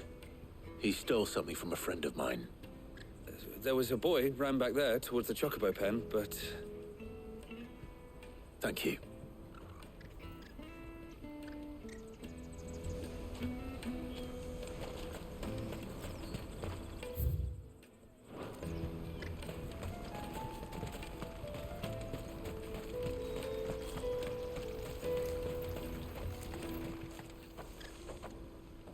Shit. Cornered. It's all right, Hunter. I'm not going to hurt you. I just want to ask you some questions. Fine. Not like I've got a choice. I'm looking for the people who are making you steal for them. Who are they? Called themselves the Carstones. They said they'd give me good gill if I did what they told me. I knew they were bad, but bread doesn't come for free. Didn't come at all half the time, before I started buzzing for them. You know, if I didn't do it, they'd just pick on someone else. Someone they could push around easier. Hunter. You found him then? Jill. Where are the other two? Eloise is watching over them. She sent Goots and I to look for you. You're... him! I haven't got your pass anymore, if that's what you're after. I gave it to the Carstones. Whatever you do to me, I can't get it back. Not that I go against them anyway. If it weren't for their gill, me and my mates would have starved.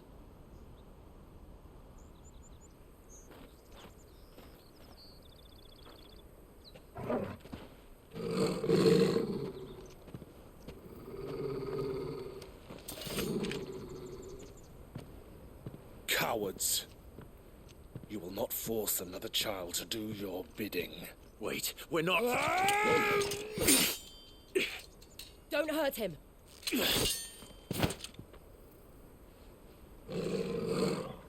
You're making a mistake. We're on the same side. Like hell we are. That brooch. Where did you get it? Master Theo. Goots. What are you doing with these people? Unless you're the ones my sister was talking about. Your sister?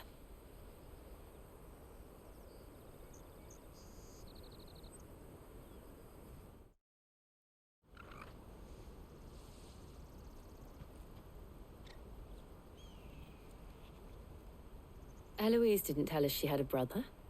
And why would she? I'm just her back and a blade. Theodore, at your service. Sorry about before. Theodore, what do you know of the Cast Stones? Vultures who have made Boklad their hunting ground. They prey on the desperate, stealing from those with gill and bullying those without it into joining their flock. I'd been looking into their activities in hope of sparing the refugees any further hardship. But it seems they've already stooped even lower than I'd feared. Hunzer's a good lad. Don't blame him for what they've made him do. If he and his friends hadn't agreed to work for the Stones, some other poor souls would have. On pain of death, most likely. Clive, was it? And my sisters asked you to help put an end to the pickpocketing. then we all want the same thing.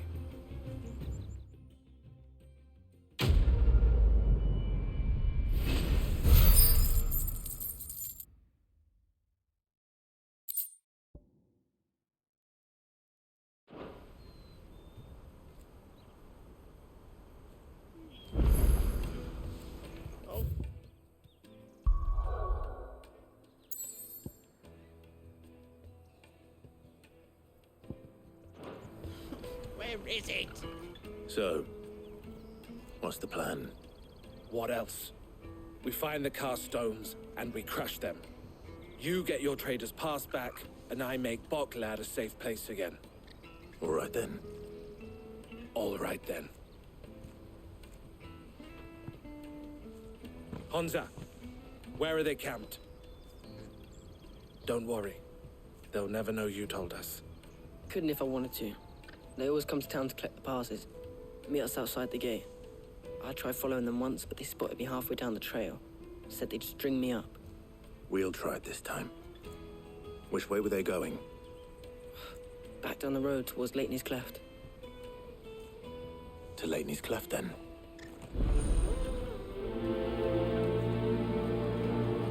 Leitney's Cleft is to the south, past the camp.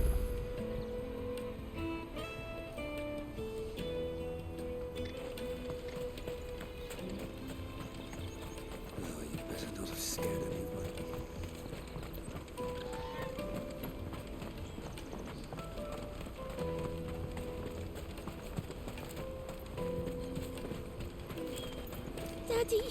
There are no crystals here. We have to keep going.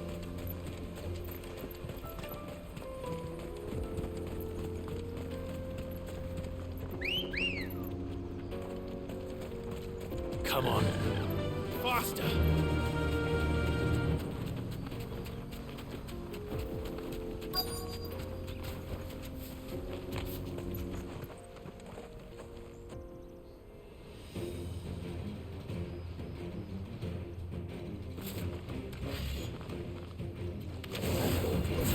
That's the one who's been sticking his nose in our business. You should have minded your own.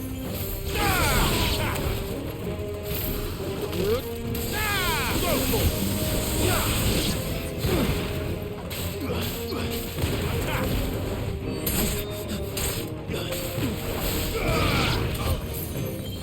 all yours, Torvald.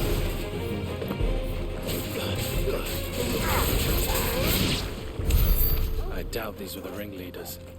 But at least we know we're on the right track.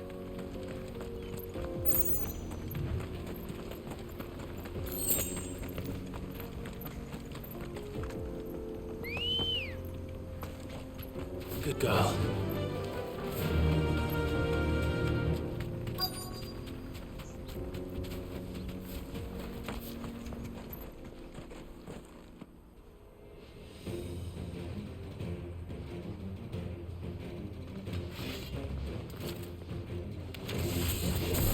We got company! That's the lot. Get him! Too slow.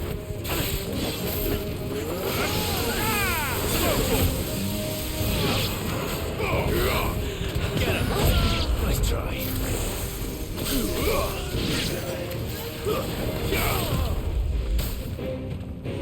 Rotor! This way.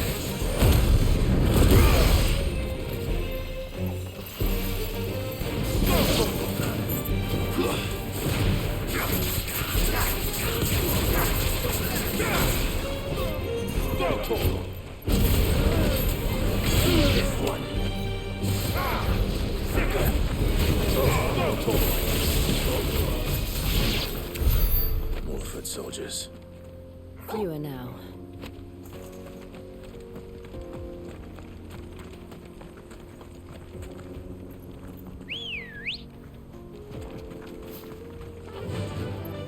Run like the wind.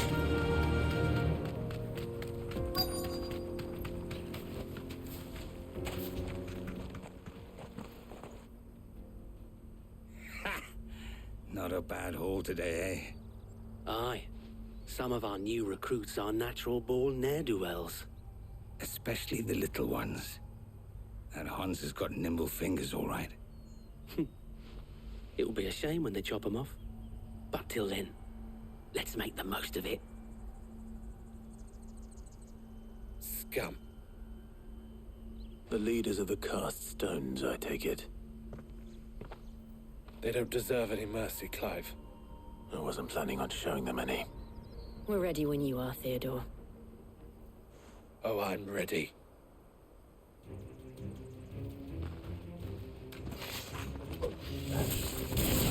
Fuck! It's that guard from Falkland! Kill him! Kill them all! Now, Corvo!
And they say crime doesn't pay. Gold chains, rings, purses. And traders' passes. Dozens of them. Have the names been changed?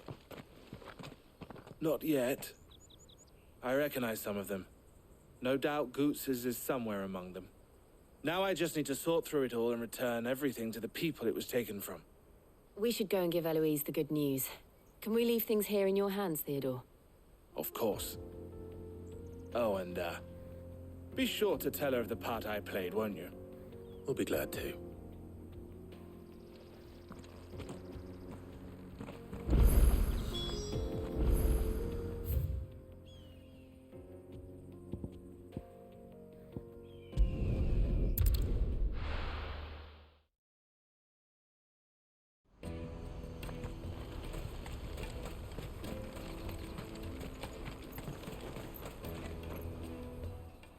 Clive, how goes the hunt? My brother isn't getting in your way, I trust? Quite the opposite.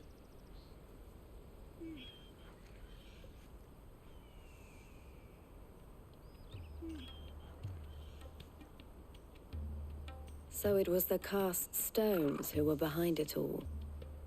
Theo told me he'd been on their trail. And their demise solves 3 problems at a stroke. That of the pickpockets, the bandits pulling their strings, and the passes they were stealing. I only hope yours is among the items you recovered. Only time and Theo's return will tell. Speaking of whom, welcome home, dear brother. You are too kind, Eloise. Here, Clive. Goots's pass. Ask him to keep a closer eye on it from now on, would you? I will. Thank you. El, I've asked our boys to carry the rest of the goods back. Can I count on your help in sorting through it all? Of course. I'll make some space in the storeroom. I expect you'll soon be on your way then. But it wouldn't do to leave without introducing yourself properly. Would it now? Cid. Don't look so shocked. We're on the same side. I don't understand. As you now know all too well, we at the Crimson Caravans are always happy to help those in need. For a small fee, we will move anything that needs moving. Be that goods to market, or bearers away from it. I was the first my sister helped escape. If it wasn't for her, I'd have been branded as a boy. I had no idea. It just so happens that we are seeking to expand our operation. And who better to join forces with than the leader in the field? Wouldn't you agree, Theo? I would. It seems our purpose is the same in more ways than one. So what would you say to working together again? It would be our pleasure. And our honor. The honor is ours. Here, Clive.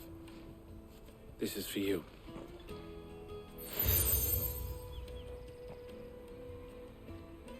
What is it? El has friends in high places, while I have associates in, lower ones. That mark is proof that you're a friend to us both.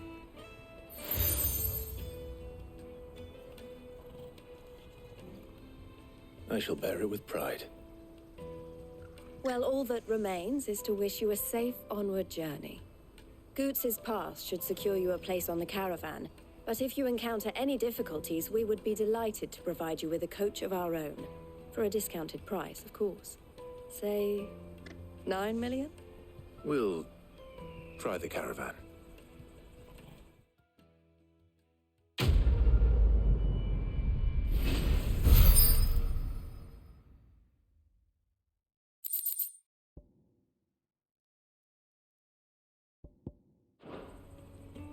Right then. Let's get this back to Goots. And then it's on to the Dominion.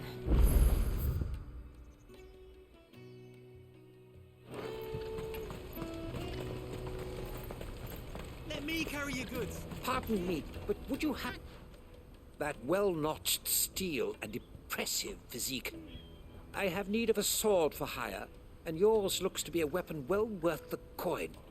Might you be convinced to offer me the use of those formidable arms? How exactly do you intend to use them? Well, being something of a scholar of Zemeckis history, I wish to investigate the ruins near the city. And I require a rugged companion, lest I find myself waylaid by ne'er-do-wells or the beasts sent to roam the area. Should you accept, you will not only earn yourself material wealth, but partake of the true treasure that awaits us there. The rich and storied history of Zemeckis. Well, were you ever party to a finer proposition? My arms are yours. Wonderful! Then come. We must away. But where are we going? Along the old Zemeckis Road, and from there, onward to discovery. Quickly! There is not a moment to lose. Wait. Good luck with your ne'er-do-wells.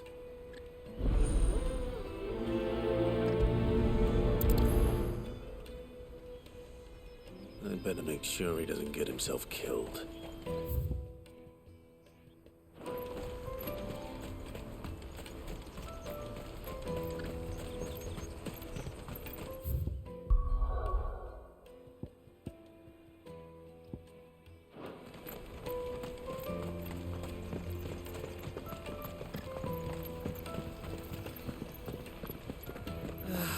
If I knew arrival, Now I just need to see you about brought getting the any word coin. out. I want to know right away. Bad news. Good, actually. Something worth celebrating for a change.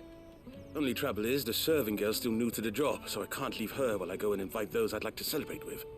What exactly are you celebrating, if you Don't mind me asking. I've come by a particularly fine bottle of red. A Gotan 66, no less. Gotan Rouge is the only good thing to have ever come out of the Empire. And most wouldn't part with a 66 if you held a knife to their throats. So I've heard. Oh, so you know of it then? Clearly you're a gentleman of taste. A gentleman who might sympathize with my predicament, perhaps? Would you pass the good news to a few friends of mine? I'll give you a little something for your time, of course. Sounds simple enough. So you'll do it? Marvelous. Thank you. You won't need to go far. All three of them should be right here in the market. There's Aldrich the porter, Milan the butcher, and Bolek, a guard over at the north gate. Three of the finest fellows in Boklad, if you ask me. Tell them to come to the tavern when they finish for the day. Stop by again when you let them know, and I'll give you your little something. I'll be right back.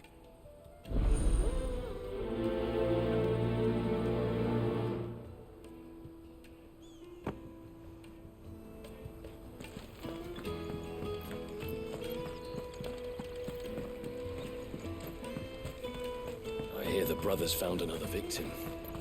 Can you believe it? I believe it, all right. What's that?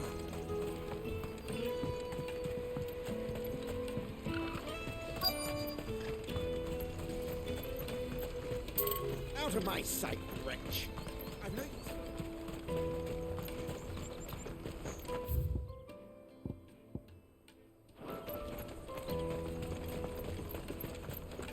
Come on, come on!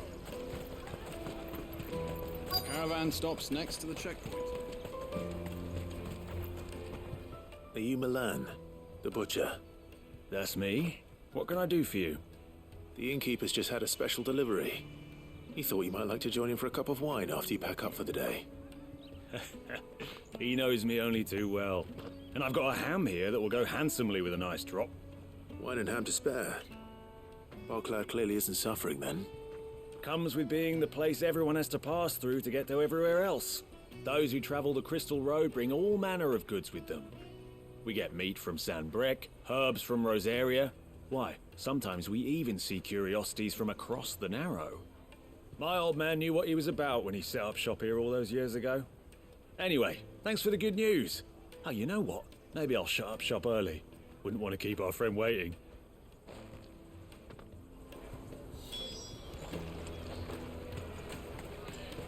You won't find anything of this quality in Twinside.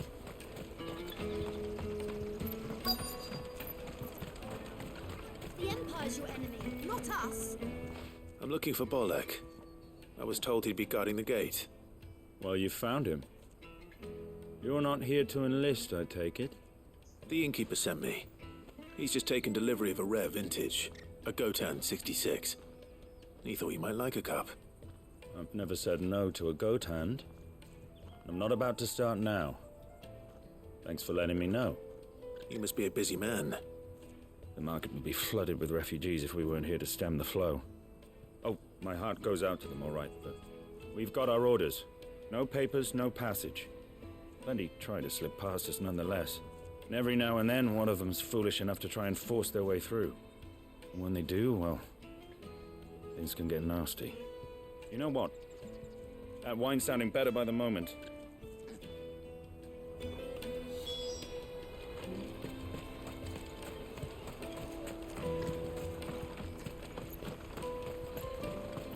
You won't find anything of this quality in Twinside. The caravan stops next to the checkpoint. Jug of snake spit for the road? Come on, come on!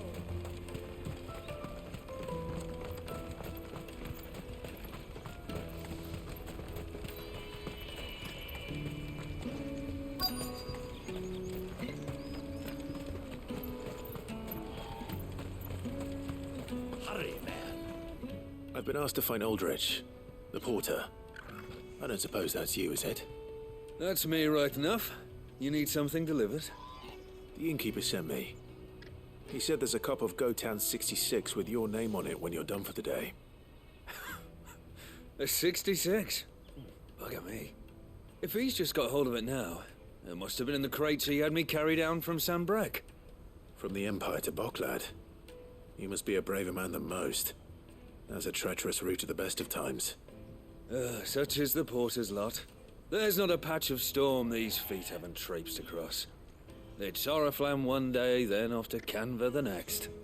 The farther you're willing to go, the fatter the purse. Which is why there's no shortage of competition for some of the longer routes. I'd say I've done enough for today to earn myself a cup of something tasty. Thanks for letting me know.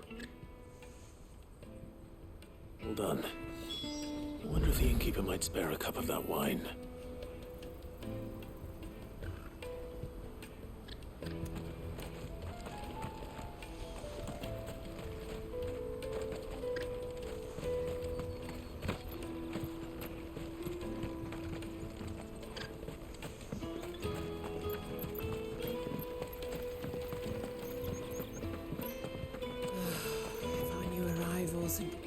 I spoke to your friends. They'll be along soon.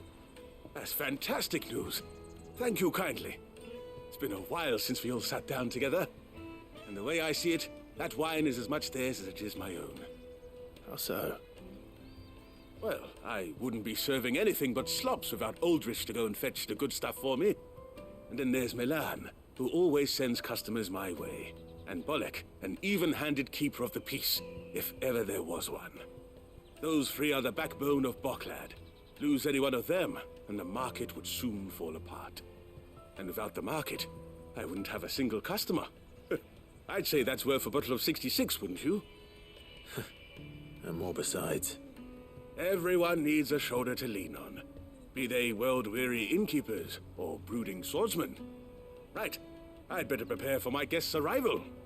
I hear you had me carrying a bottle of Gotan 66. If I'd have known, I would have sold the thing and lived like a lord. I'll settle for a cup, though, if you're in a sharing mood. A Gotan 66. Just as well I had something special of my own set aside. A bottle between the four of us might not be enough to drown our sorrows, but it can't hurt. Here they are, the three pillars of Boklad. Sit yourselves down, gentlemen. The woes of the world may be monstrous and many, but there's nothing like a few good friends to keep the misery at bay. Never a truer word spoken.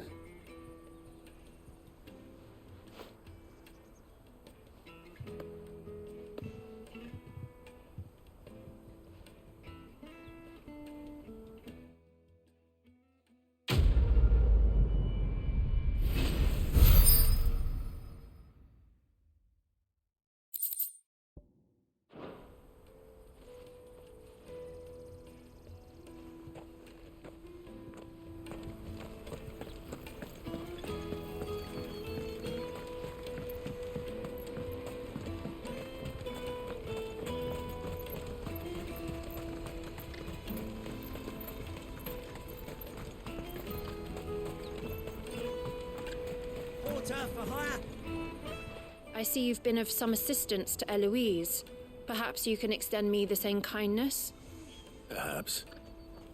What would I be doing? Finding someone. You see, I've been having trouble with thieves, and despite the many pains I've taken, I can't stop them from rummaging through my packs. I was griping about my lot to a friend of mine a few days back, and he offered to track the culprits down. Now, Joseph's a sellsword, and a good one at that.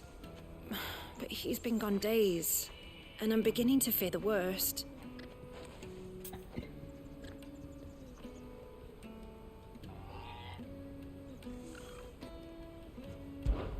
Any idea where his search for the thieves might have taken him? The old Zemeckis Road, perhaps? He doubted they would be fool enough to linger here in Boklad. Joseph's lived a hard life. Made him grey long before his time. I just pray he hasn't been killed over a few sacks of grain. I can't imagine there are too many grey-haired sellswords around. Hopefully someone will have seen him.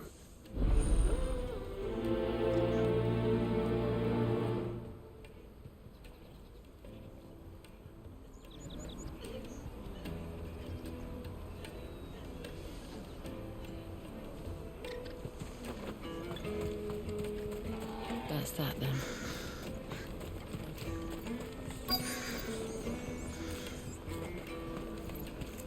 There are no crystals here. We have to keep going. What do you want? I've no coin on me. Just information. Has a sellsword passed through here? Grey hair. Now you mention it, there was a young man with salt in his mane sneaking around out there a while back. Which way did he go? How am I supposed to know? Buggered off down the road, I expect. Now why don't you do the same and leave me be?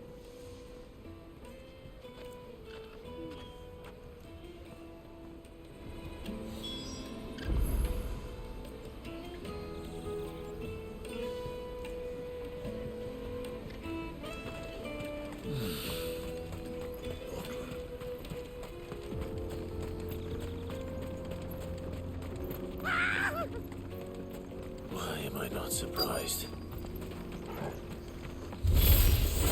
You'll hand over your coin if you know what's good for you.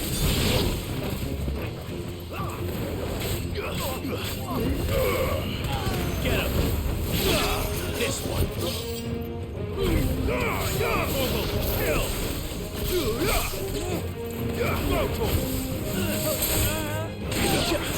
I needed that. Get him! Sick him!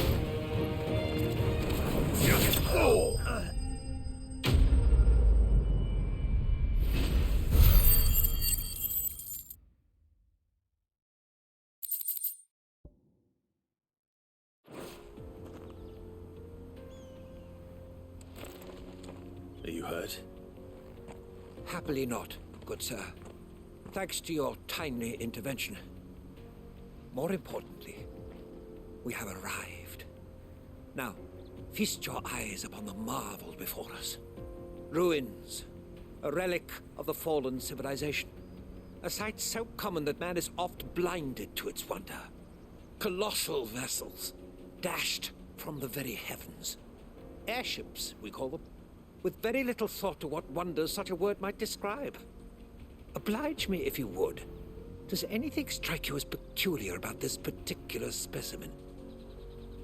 Though we ourselves find fallen ruins to be nigh indestructible, whatever gouged the final sin from the rock cleaved clean through the structure you see before you.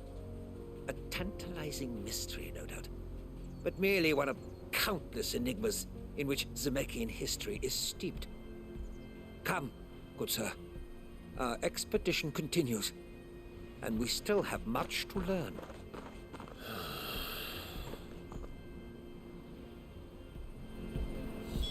He's passionate. I'll give him that.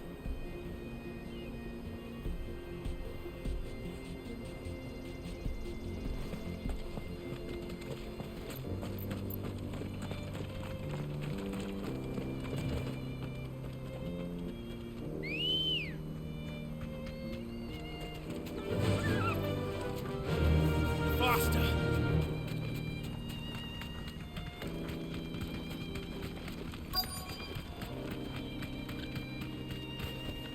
Be safe.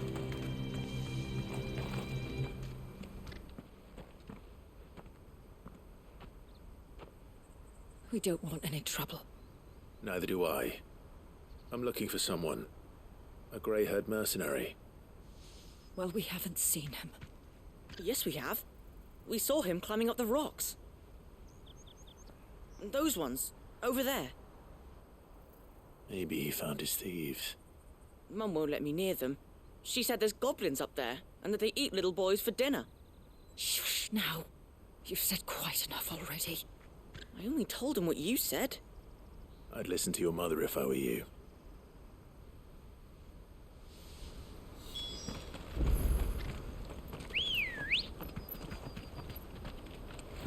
Ready, go?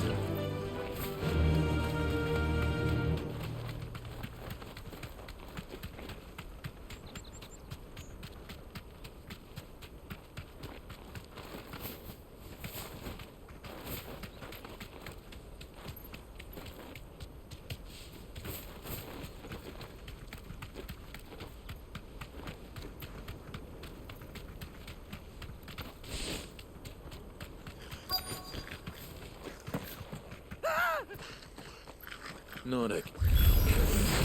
All right then. Who's first?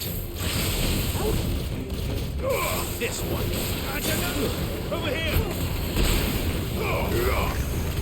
Sick.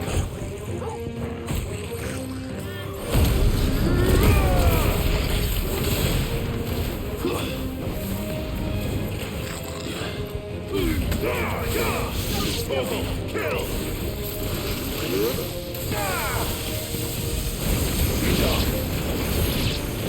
This one.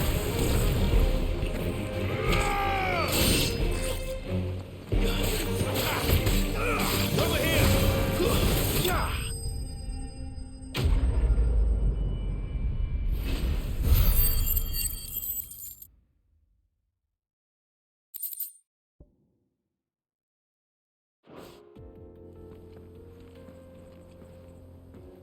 You're going to get yourself killed.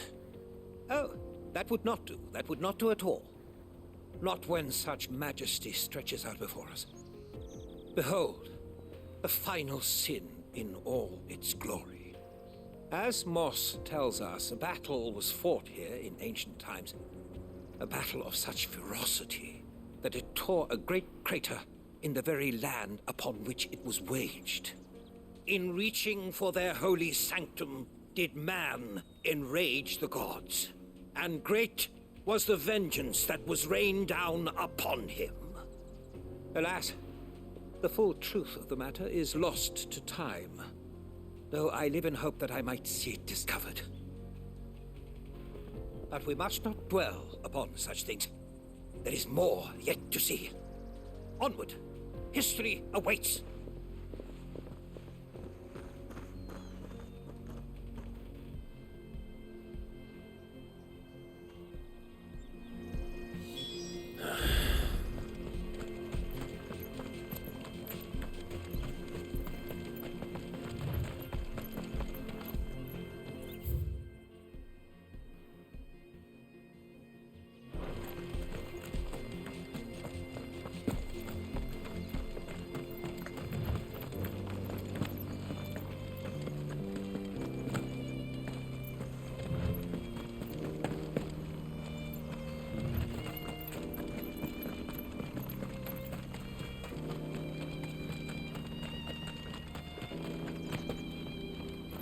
Joseph's thieves really lug their stolen wares all the way out here.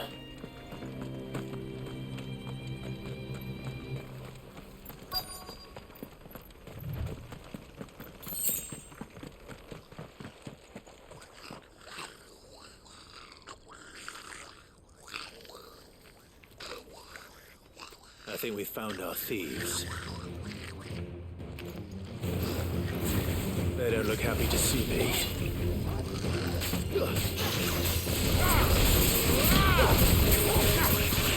Over here! Go!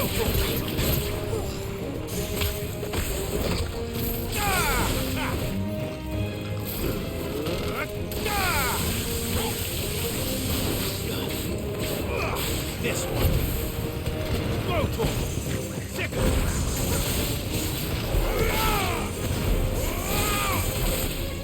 Stay down.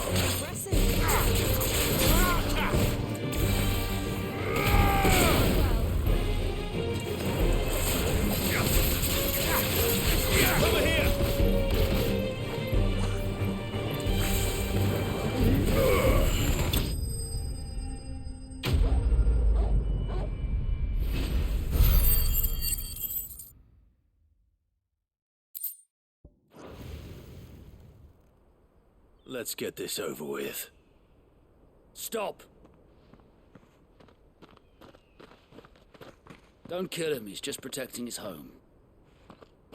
Joseph? So the boy was right. I don't know you. Your porter friend sent me to find you. She was worried you might have got yourself killed. Have I been gone that long? It wasn't hard finding the thieves. The problem was knowing what to do with them when I did. I take it things are more complicated than they appear.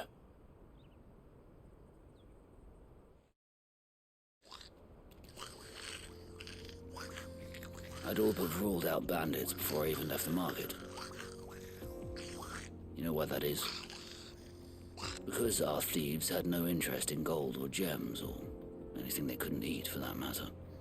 Add to that the rumors of goblins in the area, and the mystery practically solved itself. I soon found their cozy little homestead and all the missing food. I launched myself at them, full of righteous fury, but their leader was the only one who moved to meet me. The others, they huddled around that food, ready to die protecting it. They stole because it was that or starvation. I've been there myself, back when times were hard. So you spared them, and earned their trust into the bargain by the look of it. These goblins aren't native to the area. They don't know how to survive such barren lands, so I've been teaching them. And once they've learned to hunt and forage, they won't be fool enough to risk their necks in Boklad. I'm impressed. I didn't know goblins could be reasoned with. Do me a favor. Let the porter know I'm safe. I'll head back to the market once my work here is done. Oh, and don't mention the goblins. I don't want people coming here brandishing pitchforks. Not now this lot have sworn off thieving. Your secret's safe with me. I appreciate it. Thank you.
This one.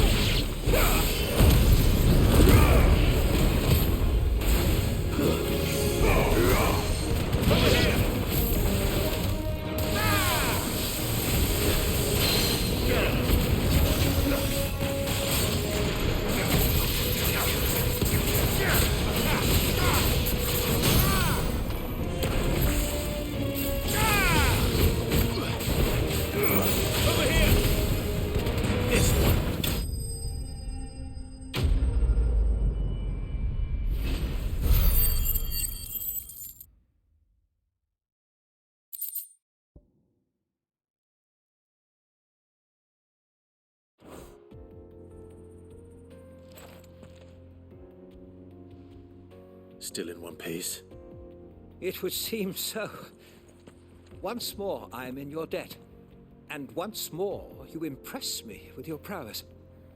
These were no ordinary foes, but ones we in the field call echoes. Though Moss the Chronicler concurs with the legends in attributing the fall of Zemeckis to a wrath wrought upon mankind by the gods, he offers little in the way of explanation. Could the ruins we see before us here, in all their elaborate beauty, perhaps suggest an answer? Could the construction of such miraculous edifices have been considered an encroachment upon the province of the divine? Alas, all is mere speculation. But one day, perhaps, I will learn the truth. Not if you keep running headfirst into trouble. You are right, of course. And not only have you plucked me repeatedly from the jaws of death, you have proven yourself a willing audience to my ramblings. Glad to help, but didn't you say you came here to investigate something? I fear I may have rather overstated the case on that front. In truth, a captive ear was all I really desired. You see, even my fellow scholars have grown somewhat weary of my musings of late. And so I came upon the idea of purchasing a companion. A captive audience, if you will. That's what this was all about. I am afraid so. And now, my good man, it is high time we returned whence we came. Fine. Just don't go running off this time.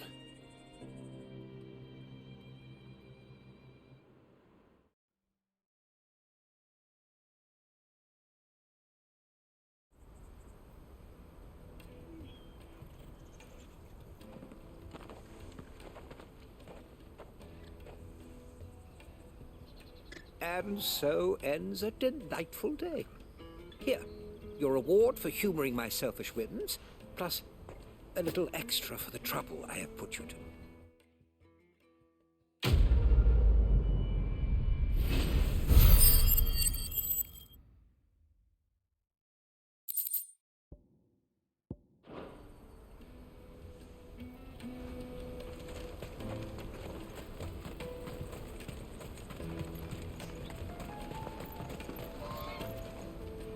Joseph's fine. He'll be back once he's tied up a few loose ends. That's a weight off my shoulders. He certainly knows his business. You found your thieves all right. And I dare say they won't be coming back. A good man to have around, that Joseph. And if he says there'll be no more thieving, that's good enough for me. Thank you for putting my mind at ease. Here, for your troubles.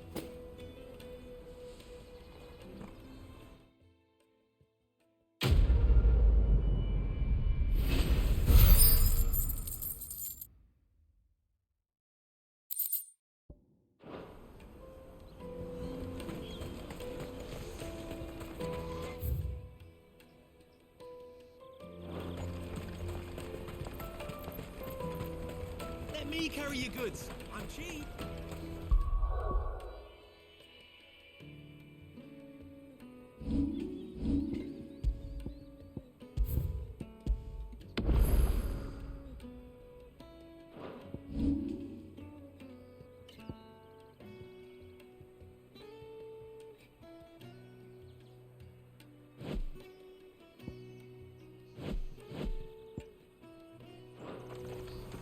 Peaches and pears, meats and meat. Come on, come on!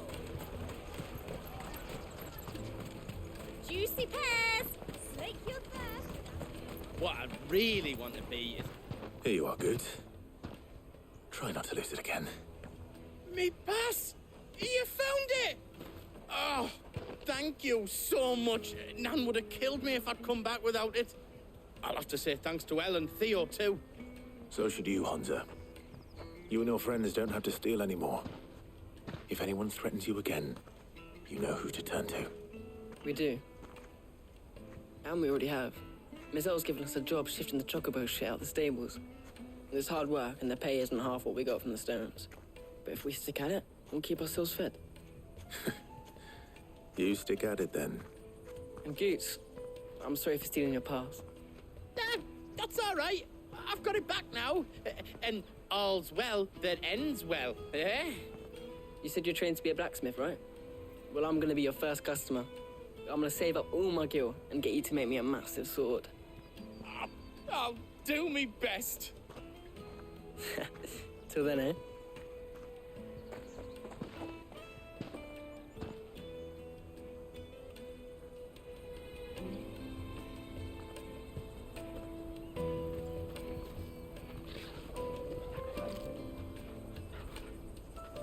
All right.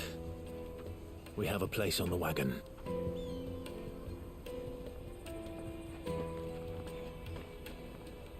Remember, Goots, we're mercenaries. You hired us to protect you. Mercenaries. And you remember the plan? You're to ride all the way to Twinside. Jill and I will go with you as far as the outskirts, then find our own way in. I'll buy that stuff I need. Right. And we'll scout out the Imperial's defenses. There's a square with a big bell tower right in the middle of town. If you get lost, or out goes wrong, we can meet up there. All right.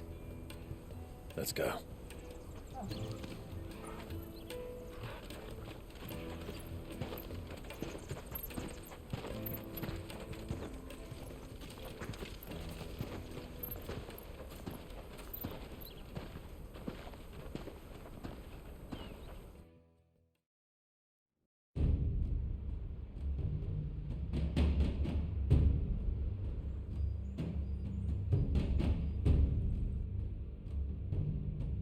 I see. And you're quite certain your father has no knowledge of Ultima? I am. I have no difficulty believing a sinister force has come to exert an influence on Sanbreque. But be that as it may, it is yet to claim my father. For better or worse, his radiance speaks his own mind. Then the fiend works from the shadows. I confess, when first you told me of this fiend, I had my doubts, and more than a few at that. A beast that labors to plunge Valisthea into turmoil, all in pursuit of your brother. But that wound is proof enough that evil is afoot. Then I have your answer, Your Highness. You will join me in my fight. I cannot. Not yet. Your Highness, please. As you are aware, the Dhalmekian army is at our gates. They have lost their mother crystal, and with it all hope of a negotiated withdrawal. It is but a matter of time before they invade. If Bahamut is not here to meet them, my people will be slaughtered. Though not by Hugo Kupka, thanks to Ultima's machinations. I know the fate of your people weighs heavy on your conscience, but if we do not put an end to Ultima's plans, they shall face a far darker fate. The chaos he would wreak would sweep all of Valisthea into the abyss. The lives of every man, woman, and child in the Twins are at stake. I believe what you say, Phoenix. But I have duties of my own, and I must discharge them. Come what may.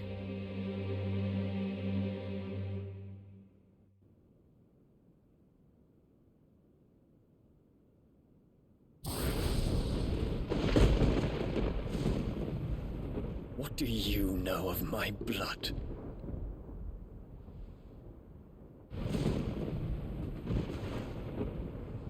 I know that it is wholly unworthy of the highest offices of state, which rightly belong to those of purer breeding. Alas. Your bloodline runs through the Oriflamme gutter, from a whore who weighed her child's worth in gil. Have you threatened my father? Of course not. I merely whispered in his ear that his mongrel son is plotting a rebellion. What? Sylvester listens to the words of his astrologers. And they have ears too. You have been feeding them your lies! Should you remain loyal to Emperor Olivier, his radiance may yet crown your head with laurel, and not with tar. Fork-tongued witch!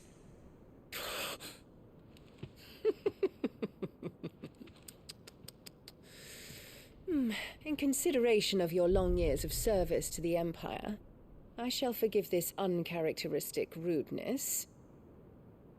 Now hurry and make ready, Your Imperial Highness. Emperor Olivier expects much of you, Dion. Or should I say, of Bahamut. May your fire reduce his enemies to ash, till all of Valisthea bows to its rightful ruler.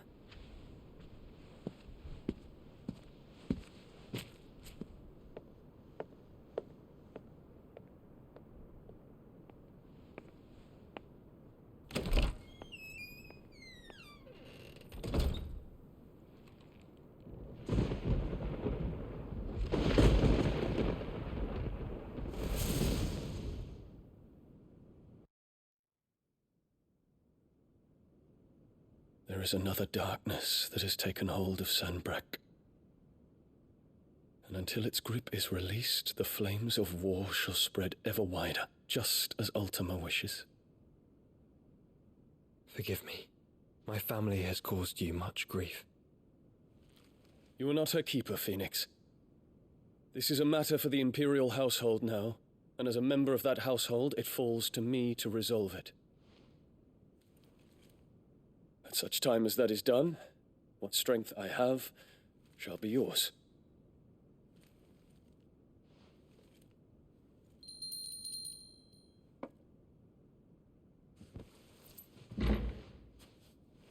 Thank you, Your Highness.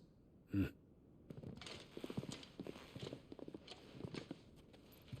us take to the skies together, and bring a new dawn to Valisthea. I should like nothing more.